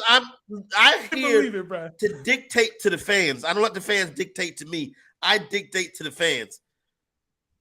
Number 80 is the jersey of the Dallas Cowboys. I can't even think of who the. It's not an 88. I can't think of the 80 right now. All I think about when you say 80, that should be retired like Jordan in the NBA. 80 is Jerry Rice. That's the only player you think of. You can't think of no other player. You may be too young to remember a certain number 80 running the San Francisco 49ers out of that dynasty and out of Candlestick Park on that rainy day in January many, many years ago. You know what I'm saying? Jerry Rice, you keep saying 80, and I keep thinking Jerry Rice. Like Jerry Rice, Goldfingers. You ever been to Canton? You ever been to the Hall of Fame? I actually went 2 months. I actually went 2 months ago. It's kind of crazy. Yeah, kind of crazy. You brought up there's a fantasy football expo out there, and it was amazing to see all that stuff, man. Even they had some Niners, Cowboys stuff out there too. It was so dope. Cool story though. I don't know if we got time for this one. I actually shook Jerry Rice's hand the day that he went into the Niners Ring of Honor. I actually shook his hand. I was sitting down low. I want to say it was either Sunday night or Monday night football game, and he was walking around right next to everybody, shaking their hands. It was on TV and everything. Stuck my hand out there, shook hands with the GOAT. Shook hands with the GOAT, baby. Yeah, no, I met Rice too before at the ES. I remember telling that story with Londo earlier this week about the ESPN, the magazine draft party. He was there one of those years too, along with Deion Sanders, prime time. But yeah, the Kings Classic. I was not able to go this year to the Kings Classic, but I've been there the past number of years, and definitely some cool stuff from both franchises. Obviously, you see the bust of the greatest owner ever in sports, Jerry Jones. What did I say? Did I say something? Am I Dave Chappelle now? I give Jerry all his props, man. Bro, he need to let go of the team, bro. He need to let go of the control. Stop it. This team, he turned into Al Davis on us, bro. No, he's not. He turned into Al Davis. Jerry Jones is the best owner in sport. In sport. Man. He has the biggest brand in sports. The Dallas Cowboys. That's like, what's the famous soccer team? Totten, whatever they call that. I don't even know. Jerry, listen, Jerry. I'll give him this. Is. Jerry's very passionate about his team. How about the Cowboys? That's the old way, bro. That's the old way, because these new guys is coming in there. Warriors owner, I forget his name off the top of my head. Mark Cuban is a damn good owner too. There's some good owners in the space now. Yeah, but that's not Jerry Jones. Jerry Jones is Mr. Owner, Mr. Jones. You know what I'm saying? I'll give him Do his you due. call Al Davis Mr. Al Davis? Do you call? Well, you do say Mr. Steinbrenner back in the day. Yes, You know what I'm saying? Steinbrenner's too. Yeah. But the Yankees, they need some.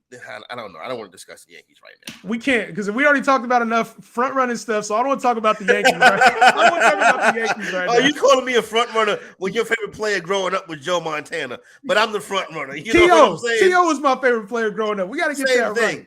Same thing. The best. You know what I mean? Hey, I can't help it. We was that good back then, man. Yeah. I was growing up. I was watching greatness. Yeah, whatever. We talked Cleveland and Baltimore. Let's go to. Oh my goodness! Speaking of greatness, the perception of greatness with Aaron Rodgers is a little less perceiving at this current moment. But they do get a bye this week when they go to Washington to face the Commanders. Green Bay laying 5 on the road. Probably not going to be something I get behind. Let me ask you a question. Your handicap of the Packers and also your handicap of what's going on. What do you think about that situation in Washington? Are they going to get Daniel Snyder up out that camp? Man, it seems like they can't. I don't want to get into how, why. That's not my space to do that, but it seems like they can't. So I don't know what's going on with the Commanders or what they're going to do with Dan Snyder. But when it comes to this, the number looks low, right? So you always think, why is the number so low? Obviously, they lost Carson Wentz, and this Commanders team hasn't been good all year. But Taylor Heineke had these boys in games that time. They didn't win a whole lot. But he had them in games, and his team may be more ball management than we've seen them with Carson Wentz at the helm. So it's not like the Packers have come in and dominated teams. It's not like they come in and beat teams they're supposed to beat. Aaron Rodgers, top 5 quarterback, top 3 quarterback, former MVP. I thought he was going to be a lot better this year. Even without Devontae Adams, I thought he would still be good enough to win that division. It's time to be panicking right now. If you're a Packer fan or if you're looking at this Packers team, they got to get him some help because it's clear and proven right now. This team is not the same without Devontae Adams. You know, when you talk about Cowboys, Niners, the Packers were always like that third team. You know what I'm saying? Yeah. Dallas Cowboys always made easy work for the most in those days of the Green Bay Packers. Recent years, it's been reversed. How have the Niners? How the Niners used to? They used to beat us. Green Bay used to beat us, bro. Obviously, we had the game with the catch two. Green Bay and Dallas with Terrell Owens, but for the most part, that was a good one. That was Favre kicked our ass every year, man. It was the same thing every year. Outside of that, it was literally the Packers kind of owning us for years, and we've owned Aaron Rodgers recently. Though we've had the Packers, Aaron Rodgers number specifically. He always tries to come back to the Bay and get the wins, but I was at that game too, where Colin Kaepernick ran for 170 yards in the playoffs. And beat the Packers. Yo, that's one thing I will give you. Colin Kaepernick used to destroy the Green Bay Packers. Oh yeah, he'd be running down the field by himself, like it was flag football. Hey. I mean, well, where's everybody else? I just see one guy running. You know what I'm saying? He took it to the Packers because he was from that Green Bay area, so that was his favorite team growing up. Or he wasn't from there, but that was his favorite team growing up. So he took it to him the same way Aaron Rodgers tries to take it to us, and he can't. But it hasn't been that much luck for Aaron Rodgers. Washington Commanders, man, that's a lot. If I was to make about him, man, how you feeling about this Commanders? Oh, I could care nothing about him. I'm a Dallas Cowboy fan who lived in the Washington D.C. area for a little bit, right? And their fans are pitiful. You know what I'm saying? It's a pitiful fan base, right? But I feel bad for them because it's like now it's cool to make fun of them, right? But now they've gotten to the point to where they stop fighting back. Yeah. And they're like, oh, yeah, you're right. You know what I'm saying? And now there used to be a 3-year waiting list to get into FedEx Field. You can walk into that stadium on Sunday and buy a ticket on the 50-yard line. I don't know what to make of this for less than $200 probably. And the switch, they lost a lot with that branding too, and obviously this is a whole new identity, a whole new team. So and they missed on some picks recently too, like Chase Young. I expected Chase Young, obviously with the injuries there, I expected him to turn this franchise around and really help with the defense. And he hasn't been able to stay on the field and get on the field at points in time. So, and with Ron Rivera there coaching right now, there just seems like there's too much. It reminds me a lot of what was going on there in Carolina towards the end of his tenure as well. Like to see what he's doing with Brian Robinson, Antonio Gibson, with the receivers there, Weird, right? Something does not seem right. Don't Gibson look like a better player than Robinson? Why is Antonio Gibson? Why does he keep getting taken off the field? I don't understand that at all. I don't understand it. I'm not sure anybody on that team understands it. B-Rob is going to come in there, and obviously that's the guy that he wants. But Antonio Gibson was effective. Yeah, he was. I don't understand. He was better if you ask me. Antonio Gibson. So I find that to be interesting as well. But anyway, next game on the slates this weekend. Another interesting one. I'm not touching this though. New York Jets and Denver Broncos. Bronco fam, let's ride. Jets, Jets on the road. I tell you what, the Jets got a lot of swag, right? They do. They got a lot of swagger. They got play some dogs in there. Yeah, they're opposite, but it's still. I'm like, I work too hard to put money on either one of these teams. I think the stigma of the Jets and how bad they've been recently is causing that, right? They're 4-2 this year. They're playing at a high level. And Zach Wilson, to be honest, he's not putting up the numbers that support this, but winning the games though. He's winning the games, and that's what we talked about. That's the most important thing. So the young guys on his team are playing well. The defense is playing well. Sauce Gardner in there, got the swag dripping with the cheese head. I feel like these guys got a little bit of fight, but they're carrying a lot of momentum to Denver. And Denver is we got to figure out what's going on with Nathaniel Hackett and this team because it looks ugly. Yeah, I can't. Neither one of these teams is doing it for me. I'd stay away too. That 49er champagne bottle, right? It looks good, huh? No, it doesn't. I'm it's nice and shiny. You know what I'm saying?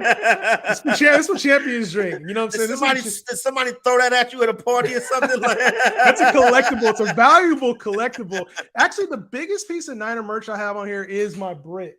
And so when Levi Stadium opened up, my dad actually bought a brick for me, my wife, and my son. So we are part of Levi Stadium, man. It's awesome to go by. We can go see it, and it's nice. It's set out there. So I'm a diehard Niner fan, if you can't tell. Yeah, it's nice. You have a brick from a small market stadium. That's very nice. What is it with the small market, man? The Bay Area is carrying right now. Carrying all of the technology for the world. Bro. It's a small market. It's a small market team that had a legendary quarterback and won a couple championships. But I'm not. You got lucky that you was able to attach yourself to the Dallas Cowboys. Because you see, if it was no Cowboys, you wouldn't be like you can't. The Packers didn't make you famous. The Cowboys made you famous. You see what I'm saying? I'm still trying to remember who's on these Cowboy teams. It was so long ago since they've been so famous in America's team. A Hall of Famer Michael Irvin, Hall of Famer Emmitt Smith. You wasn't in Canton, right? Hall of Famer Troy Aikman, Hall of Famer Jimmy Johnson, Hall of Famer Jerry Jones, Hall of Famer Larry Allen, Charles Haley.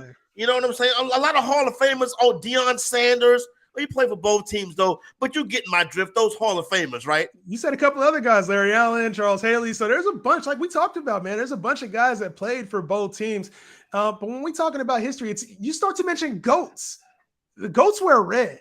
The goats don't wear white and blue. There's a bunch of goats on this Niner team. Goat safety. The goat who used to be the goat quarterback, the goat receiver. One of the GOAT linebackers, Patrick Willis, one of the underrated linebackers in the game, middle linebackers, I'll say. Emmitt Smith. Like, okay, so you can talk GOAT, but then I can pull up a record book and I can show you one. Are we going to talk records? Are we going to talk record books? You don't want to talk record books. We talk about Jerry Rice. You don't want to talk record books. Jerry Rice. And the thing is, Jerry Rice was the best receiver on his team, but this has a history. The Niners have a history of having historic wide receivers. I mean, you were talking about the numbers earlier, 80, 82, like 81. We can go through the numbers. There's a lot of history with these Niner wide receivers. None of them wear 88. That's legendary Dallas Cowboys one. But the jerseys that are going to be given away to the Cowboy supporter and the San Francisco 49ers supporter are going to be Alvin Harper and John Taylor.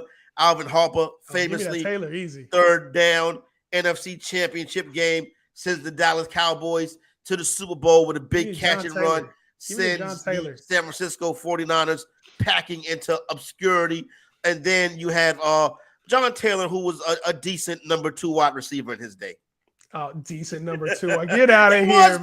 Get out of here. Decent. He was a decent number 2 wide receiver. What was your favorite? Let me ask you this. What was your favorite Cowboys era team? Like, not just the team that won a championship, but what was your favorite team to watch? Was it like obviously the Aikman Cowboys, the Romo Cowboys? Is it this current Dak setup? Like, what was your favorite era of Cowboys to watch? Tony Romo. I love Tony Romo. He was fun. I love Tony Romo. Like, you know what I'm saying?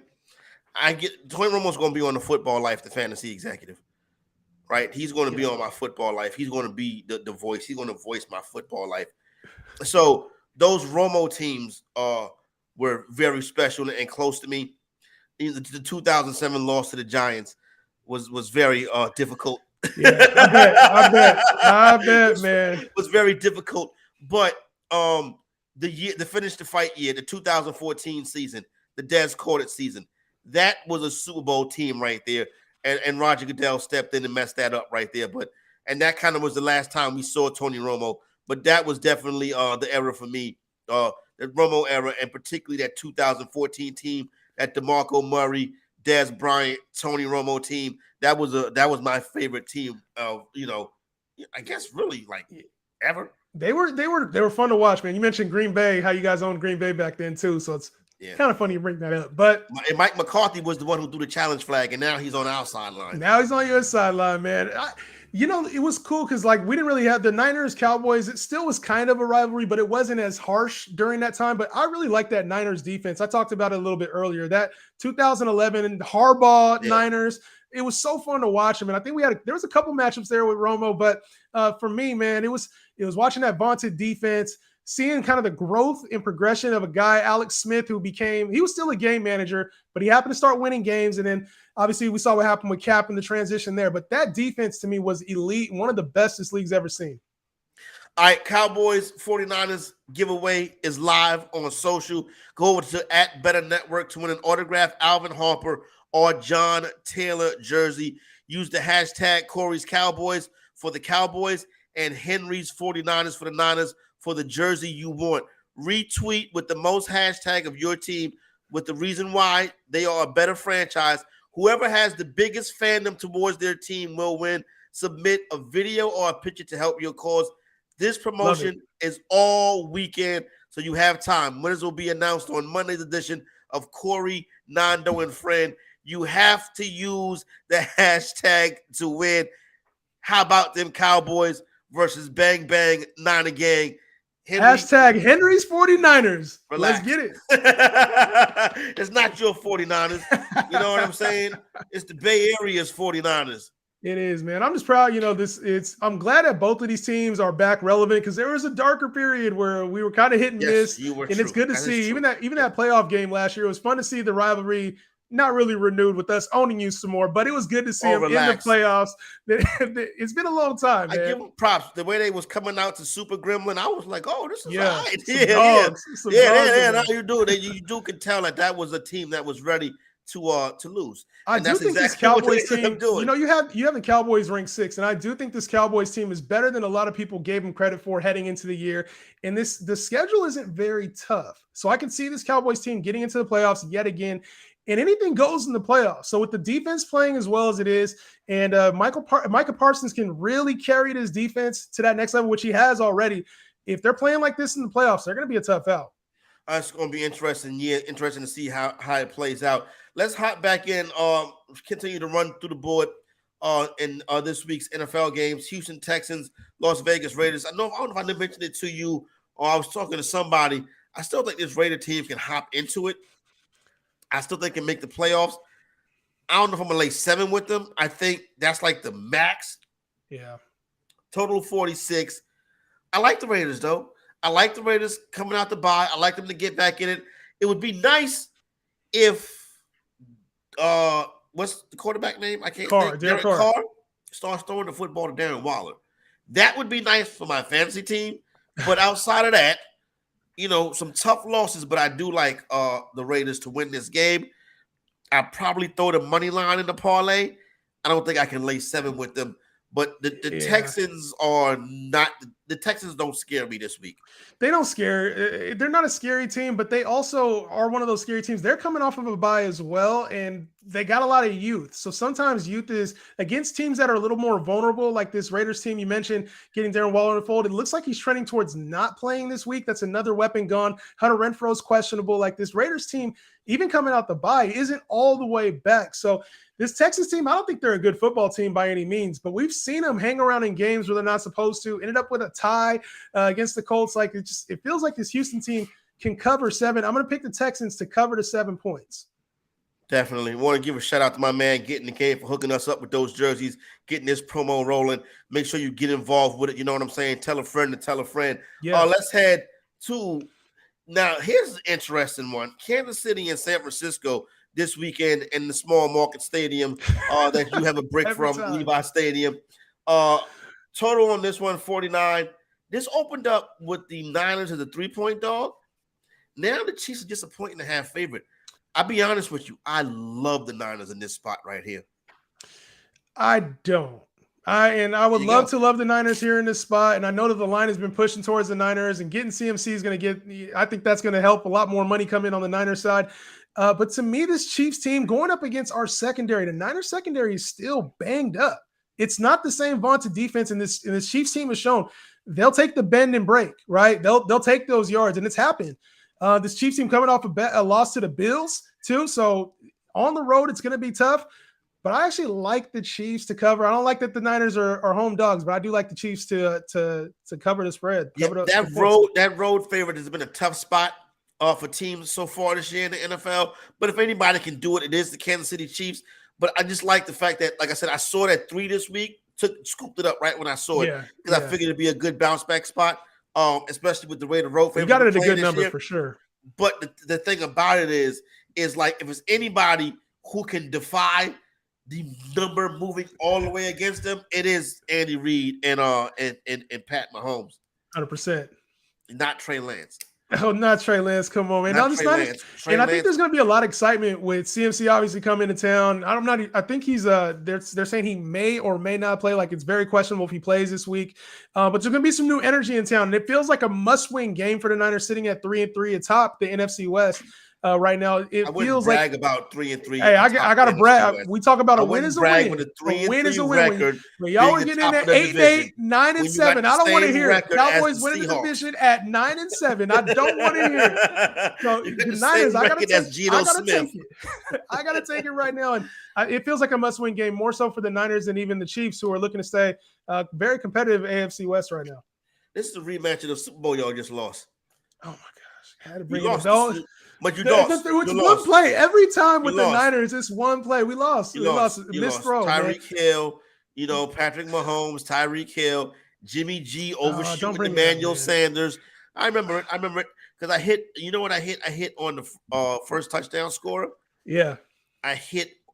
So like I made. Who was it? It was Patrick Mahomes.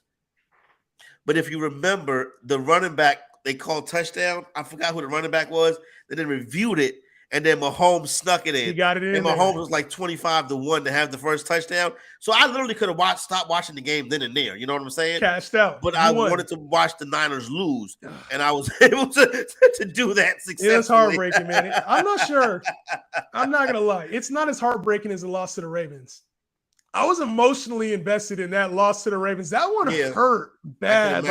With the break, because there was the break too, with all the stuff with the lights going out. We made that comeback. Shut the lights out. Yeah, made the comeback. We had the touchdown. Frank Gore running into the end zone, and they called it back. And then the fade, the Crabtree, just right over the outstretched hands. Man, that was the toughest. That's probably the toughest. Outside of that Giants game, that's been the toughest loss for me in recent memory. The Cowboys game. Yeah, that was fun for me. That was like the equivalent to the Romo Seahawks game for you. All right, hey, relax. That Romo Seahawks game was a Saturday night. Oh, it was a rainy Saturday night in Washington, D.C. Oh, gosh. I remember I was watching on my phone. I was watching that game on my phone, and I drove. I was like, I got to go to the restaurant to watch this. So I watched into the restaurant just in time to see Mr. Tony Romo do it all, come in there and try to hold that kick, man. And Cowboys had a punt return a kickoff return for a touchdown to get back in that game. And then that happened. That was a rainy Saturday night in DC. I watched that game at work in the break room because that's when I was a civilian. Well, I was at work, bro. You know, there ain't no crying at work, man. And I know. No, I didn't cry. I was too grown to cry. You know what I'm saying?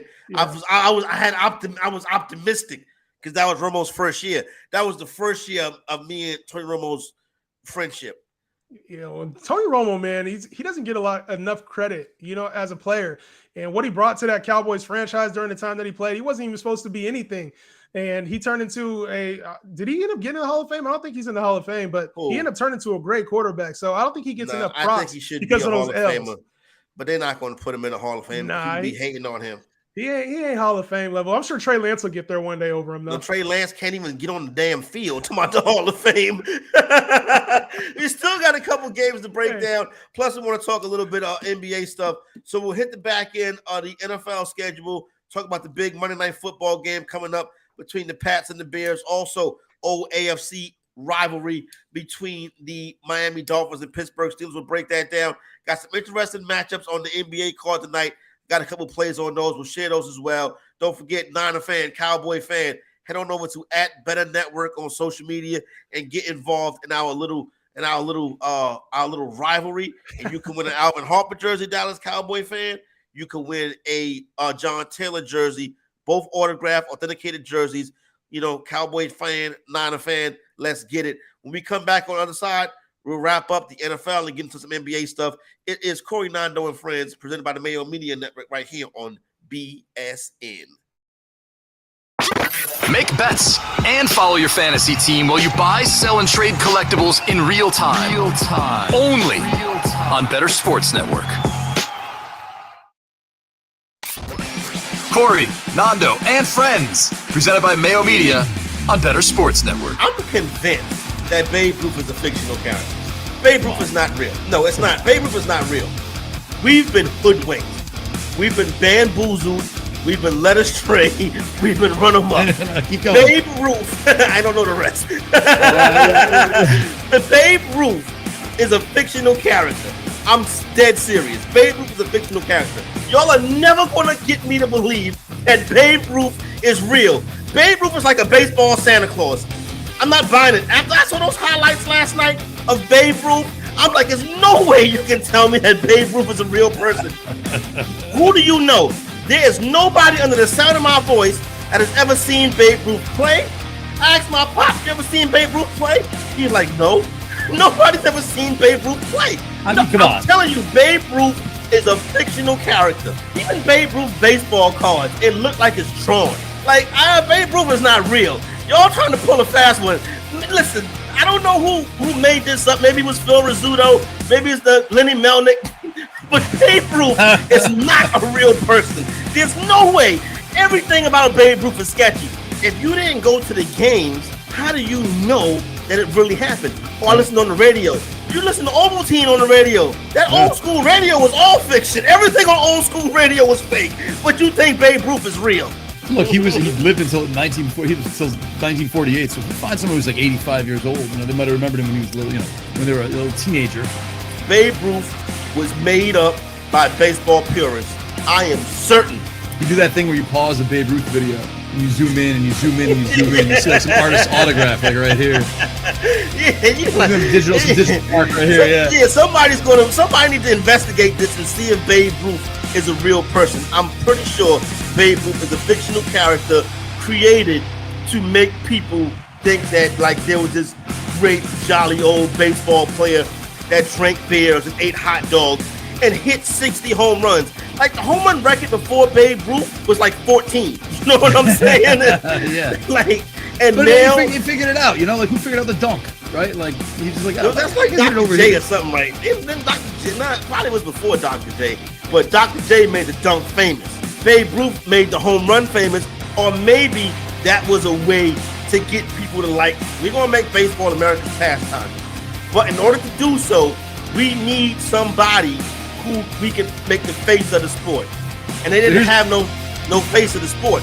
So they're like, okay, let's make him a fictional guy that played for the Red Sox and was traded to the Yankees for like tickets to the tickets to cats. You know what I'm saying? Like the Red Sox get a You tried to say Les There's Miserables. is there any footage of Babe Ruth in the Red Sox uniform?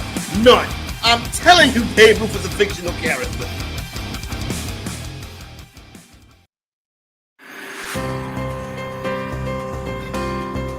Montana is back to throw. He looks and throws end zone. Touchdown!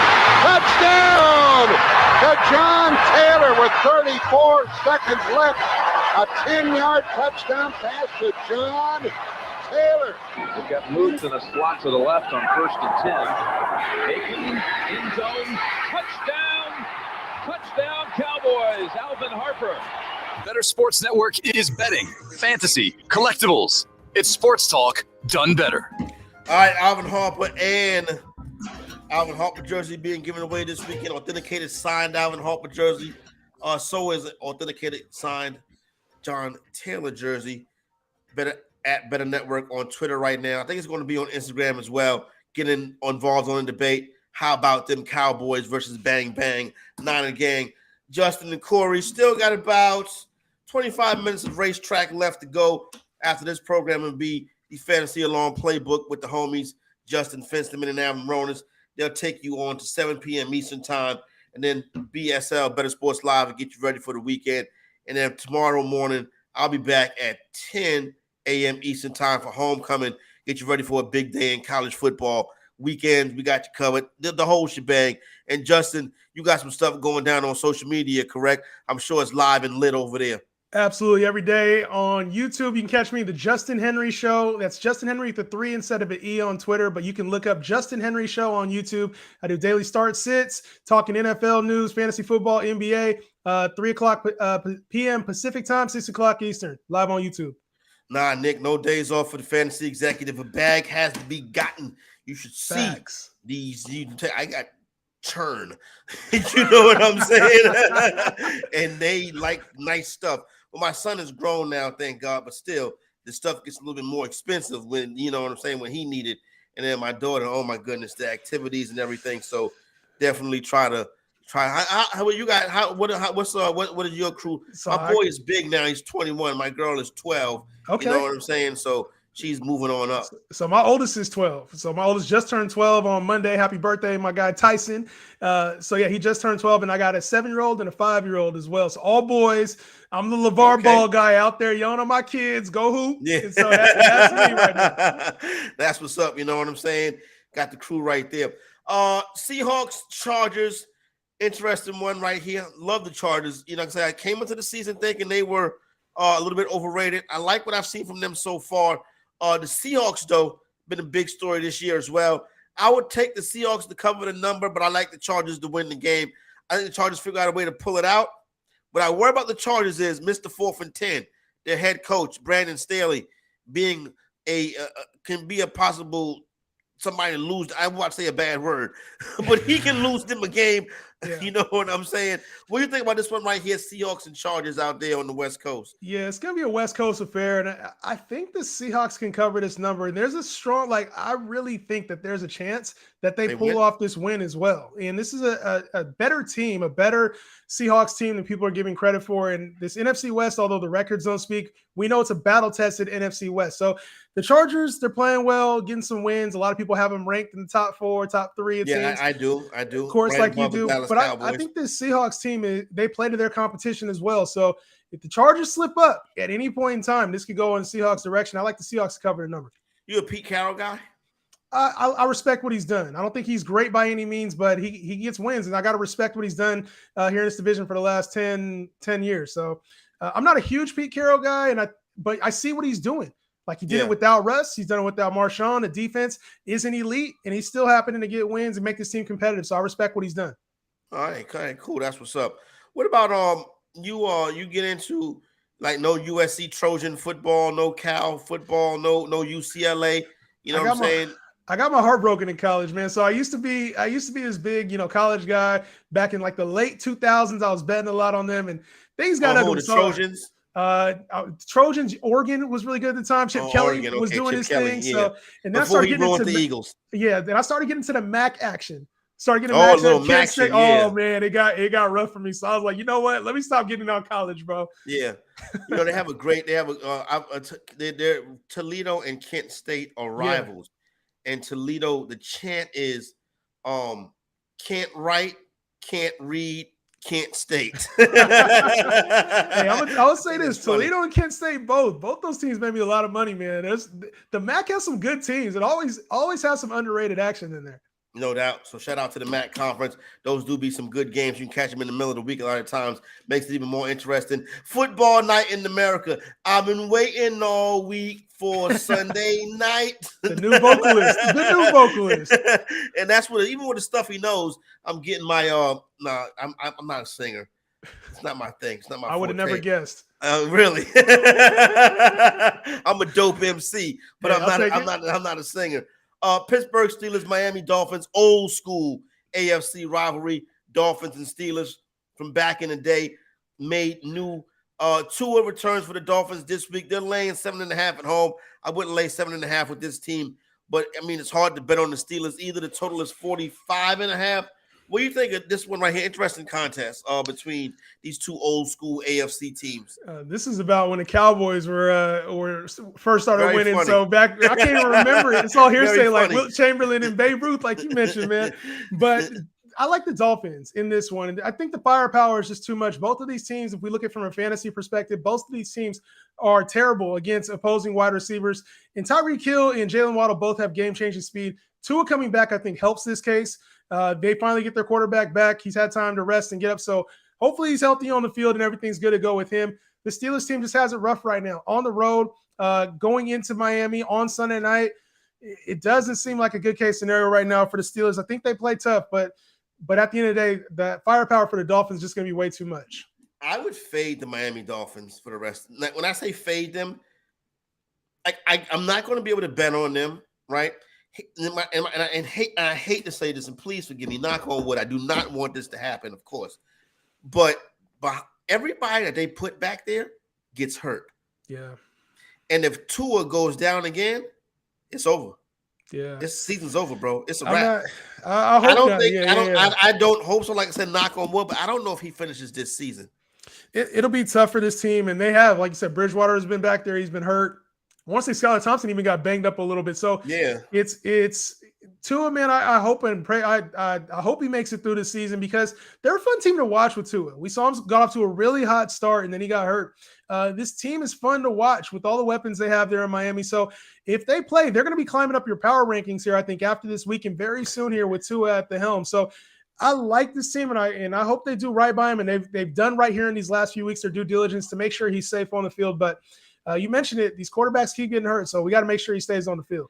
Interesting to keep an eye on that. And when you're betting the Miami Dolphins, remember, be careful with that because you don't know if he's going to finish the game the way that things have been going. Last game of the week, Monday Night Football, New England Patriots. This opened up. The Pats is an 8-point favorite, pushed up to New England now, laying 9 across the board. Mac Jones could be back this week. I would expect to see another week of Bailey Zappi, though. Yes. Really, the reason why this number is so lopsided is not because of the greatness of the New England Patriots. It's more because of the fact that Bill Belichick versus Justin Fields is about as lopsided a battle as you can get. And he's going to take away everything he does well, which is just running Nothing. at this point. Yeah, he's just running the football at this point. So I think it could get ugly. And obviously they're in New England too. So I think the weather might be a factor in this game. Obviously check the reports. I'm not a meteorologist and I'll try to pretend to be, but I've seen stuff out there. The weather could be a factor in this game too. So just something to note. But I don't expect much from the Bears. I don't like games like this. I don't like taking the points with this type of games. I'm staying away from Bears Patriots. The total sitting at 39.5 is probably more intriguing to take the under there as well. Yeah, that could be the case as well. I could see a scenario where the Bears don't get in the end zone or maybe not even score at all. So that's kind of where we're at, where we stand. I feel pretty good going into this week that I'll come out. I'm not going to say I'm going to be rich on Monday, but I'm going. The light's going to be on. You know what I'm heavy, saying? Huh? You're going heavy. You pushing all in on it. I ain't mad. The light's going to be on. But I tell you, the teams I really like the most this week. I like the Patriots a lot this week. I like the Niners a lot this week. And I like the Titans a lot this week. I I really like that Dolphins game. I really like the setup for this Dolphins team, and there's going to be a lot of negative sentiments about the quarterback position. But I think Tua comes in, fires up, and the Steelers team they're not playing at a very high level right now. So I think the Dolphins come in on the national stage and show, hey, we're going to beat the teams we're supposed to beat. We're playing better with Tua under helm. You going to Levi Stadium this week, in small market Levi Stadium? I'm not going to big market Levi Stadium. I'm not going there. But I do want to get to a game with this. I want to see that Tampa game against Tom in case it's his last one. I want to see that Tampa game. Yeah, I wanted to get. I was thinking about trying to maybe see Tom Brady live this season too, but you know what I'm saying. A lot of stuff going on, but that would have been cool. But then BSN live. We need to do a live, or I'm there. I'm there. Live remote. Yep, I'm there on one side. You're there on the other. That'd be cool. We can do that. You know what I'm saying? If it's Cowboys and Niners in the playoffs, we can make that happen again this year. We might have to. If it's Cowboys Niners in the playoffs, I'm flying. If it's to Dallas, you got to come out here. If it's to the Niners, we make it happen. It's going to be in Dallas because we're in my power rankings. In my power rankings, we're higher. You see what I'm saying? But the Eagles are going to win that division. It's clear as day. The Eagles are going to win that division, and we're going to win our division handily, especially just getting CMC now. Breaking news, obviously. We got one of the best running backs in football. Wait a minute. You act like Christian McCaffrey is somebody who you can. How often he's played 16 games in 3 years? Hold on a second. Are we not calling Christian McCaffrey one of the best running backs in football right now? You got to be. Your best ability is your availability.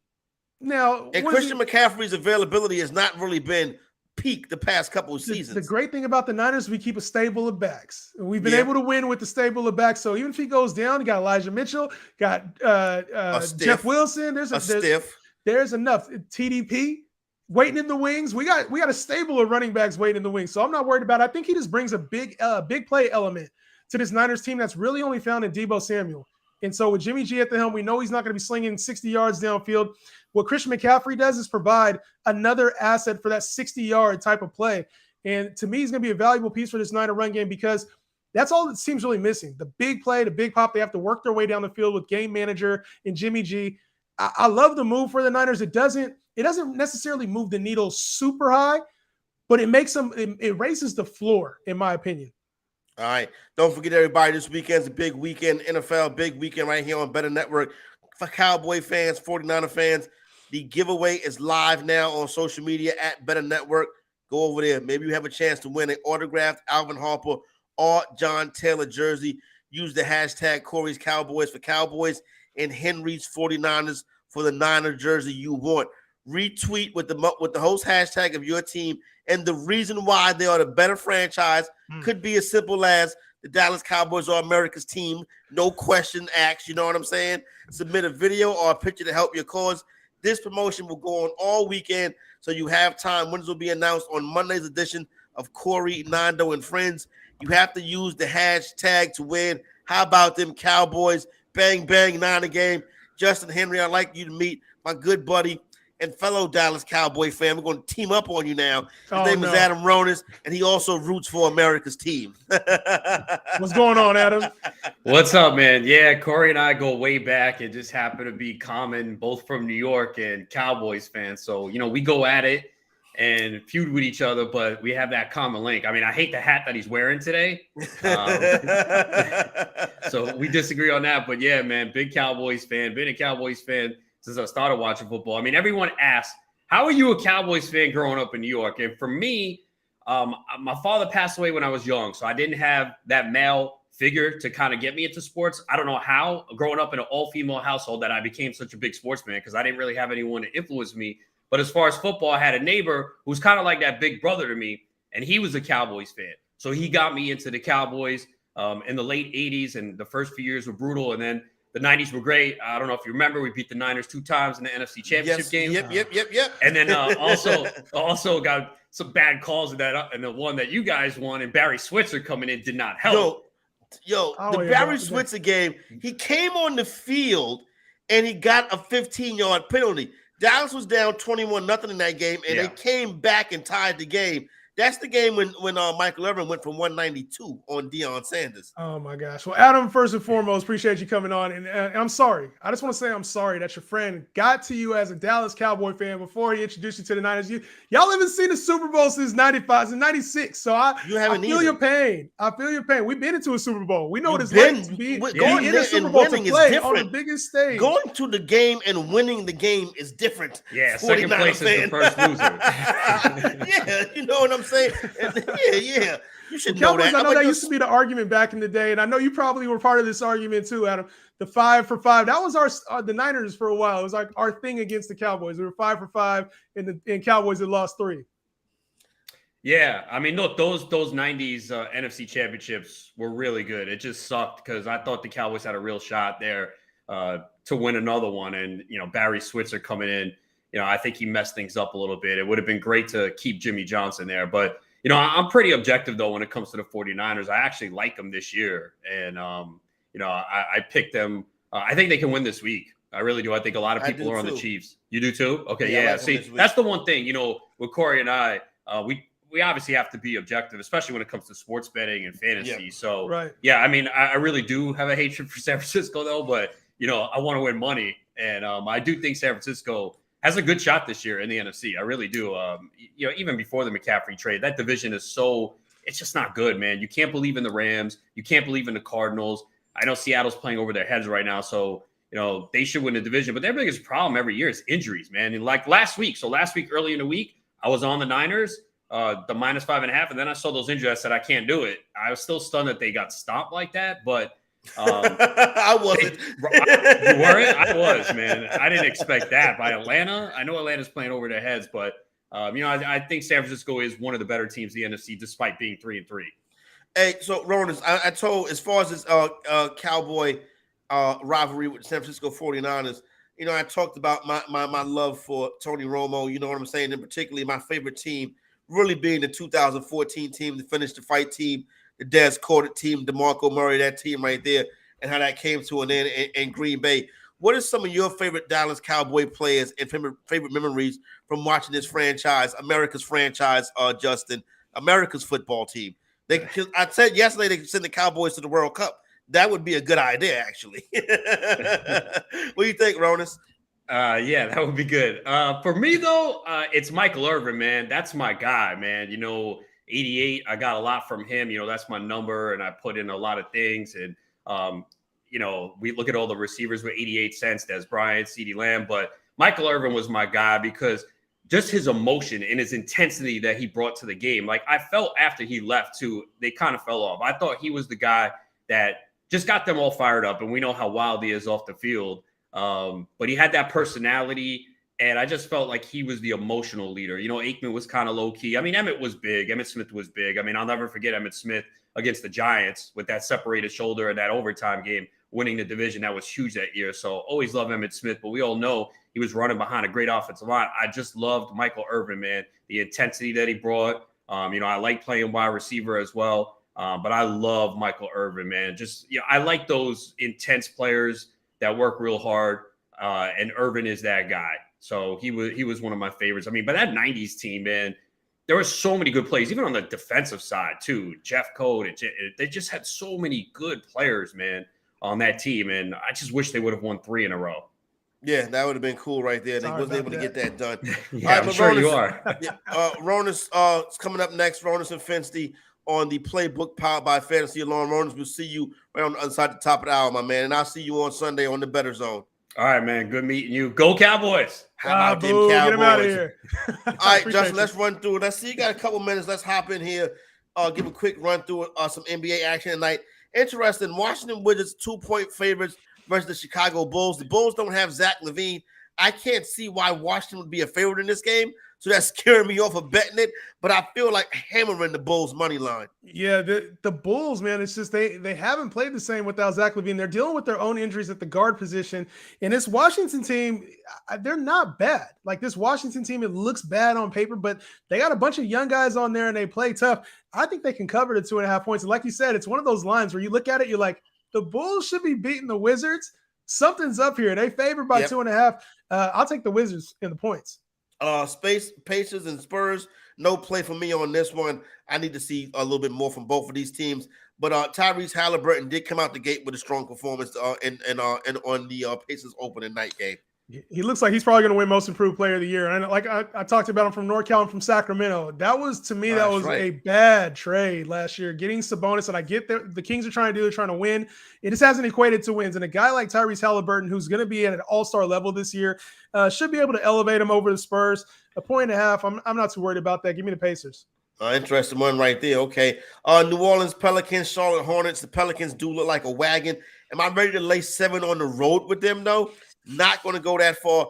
I do have a Pelicans Grizzlies money line parlay. You can get that at around -105. So I went and I hit that one right there. Like the way the Pelicans looked on opening night. The Hornets also got to win, but I think the Hornets can cover this, but I'm not willing to put money on this one. Like I said, I got that the Pelicans on the money line. Yeah, the Pelicans win didn't feel the same as the Hornets win. With Exactly. Zion back, this Pelican team's going to be scary. Toronto Raptors and Brooklyn Nets. This right here is going to be Brooklyn a 2.5-point favorite in this one. The book keep making the Nets a home favorite, and the Nets keep stealing y'all money. I'm all over the Raptors in this spot right here. I believe the last time the Raptors played the Nets in Brooklyn, the Raptors won by like 40. I am very high on this Brooklyn Nets team, but it's going to take a while for them to get things figured out. It's the same thing we see with a lot of great super teams or teams with collectively good talent, a bunch of vets in there. You got to play basketball at some point, so they're going to have to get used to each other. And this Raptors team plays well together. That's the difference between them and the Nets. I'm going to stay away from this game because I think the Nets are a better team. But to me, if I was going to take action, to be on the Raptors side. Boston Celtics, Miami Heat. The Boston Celtics with a very impressive opening night victory over the Philadelphia 76ers. The Miami Heat, for as good as Boston looked on in night one, they look just as bad. Kyle Lowry looks like we're coming up on the end of his career. And I looked at Lowry's numbers. This is Kyle Lowry's 18th season. Man, it doesn't seem like it. It does not seem like it. And I'm saying to myself, you're not going to be a contender if Lowry is a big part of your team. I think the Celtics roll tonight. I don't agree with that. There's something to be said about veteran presence, and I think PJ Tucker missing from this team is probably hurting more so than anything, kind of giving that little bit of grit. But we've seen the Heat. They're at home today, and they're always a bounce-back team. Like, they don't get crushed, and they normally rise to the occasion. So while I think the Celtics are a better team, this seems like a nice spot for the Heat getting 2.5 points. I'll take the 2.5. I can't get to all the games, but I do want to touch on this one right here. Big game tonight in the Yay area, the small market Yay area. Yeah. Golden State Warriors laying 5 points versus the Denver Nuggets. I want the Nuggets to win, but wanting somebody to win and them actually winning is two different things. Yeah, the Warriors should handle business. Jamal Murray is potentially out as well. So give me the Warriors in this one. The Warriors continue to do things. Bay Area teams. I'm a Laker fan, but Bay Area teams do it better. We've been talking about it all through the broadcast. Give me the Niners and make sure you use Henry's Niners to win your jersey, man. All right, there you go. Go use Henry's Niners to win your jerseys. Corey's Cowboys to get that Alvin Harper, and you can run San Francisco right into obscurity like they've been, small market obscurity like they've been since Joe Montana left. Nah, but Justin, my man, appreciate everything today, filling in for Nando. Definitely enjoyed hanging out with you. Good stuff, my man. Appreciate it. Yes, sir. Appreciate you having me on. And like always, man, I'll be here to talk Niners Cowboys all day. We got to revisit it every single time I'm on here. No doubt. And I'll be here all weekend getting you, helping you win college football, helping you win NFL. For Henry, I'm the Corey Parson, fantasy executive. We're out.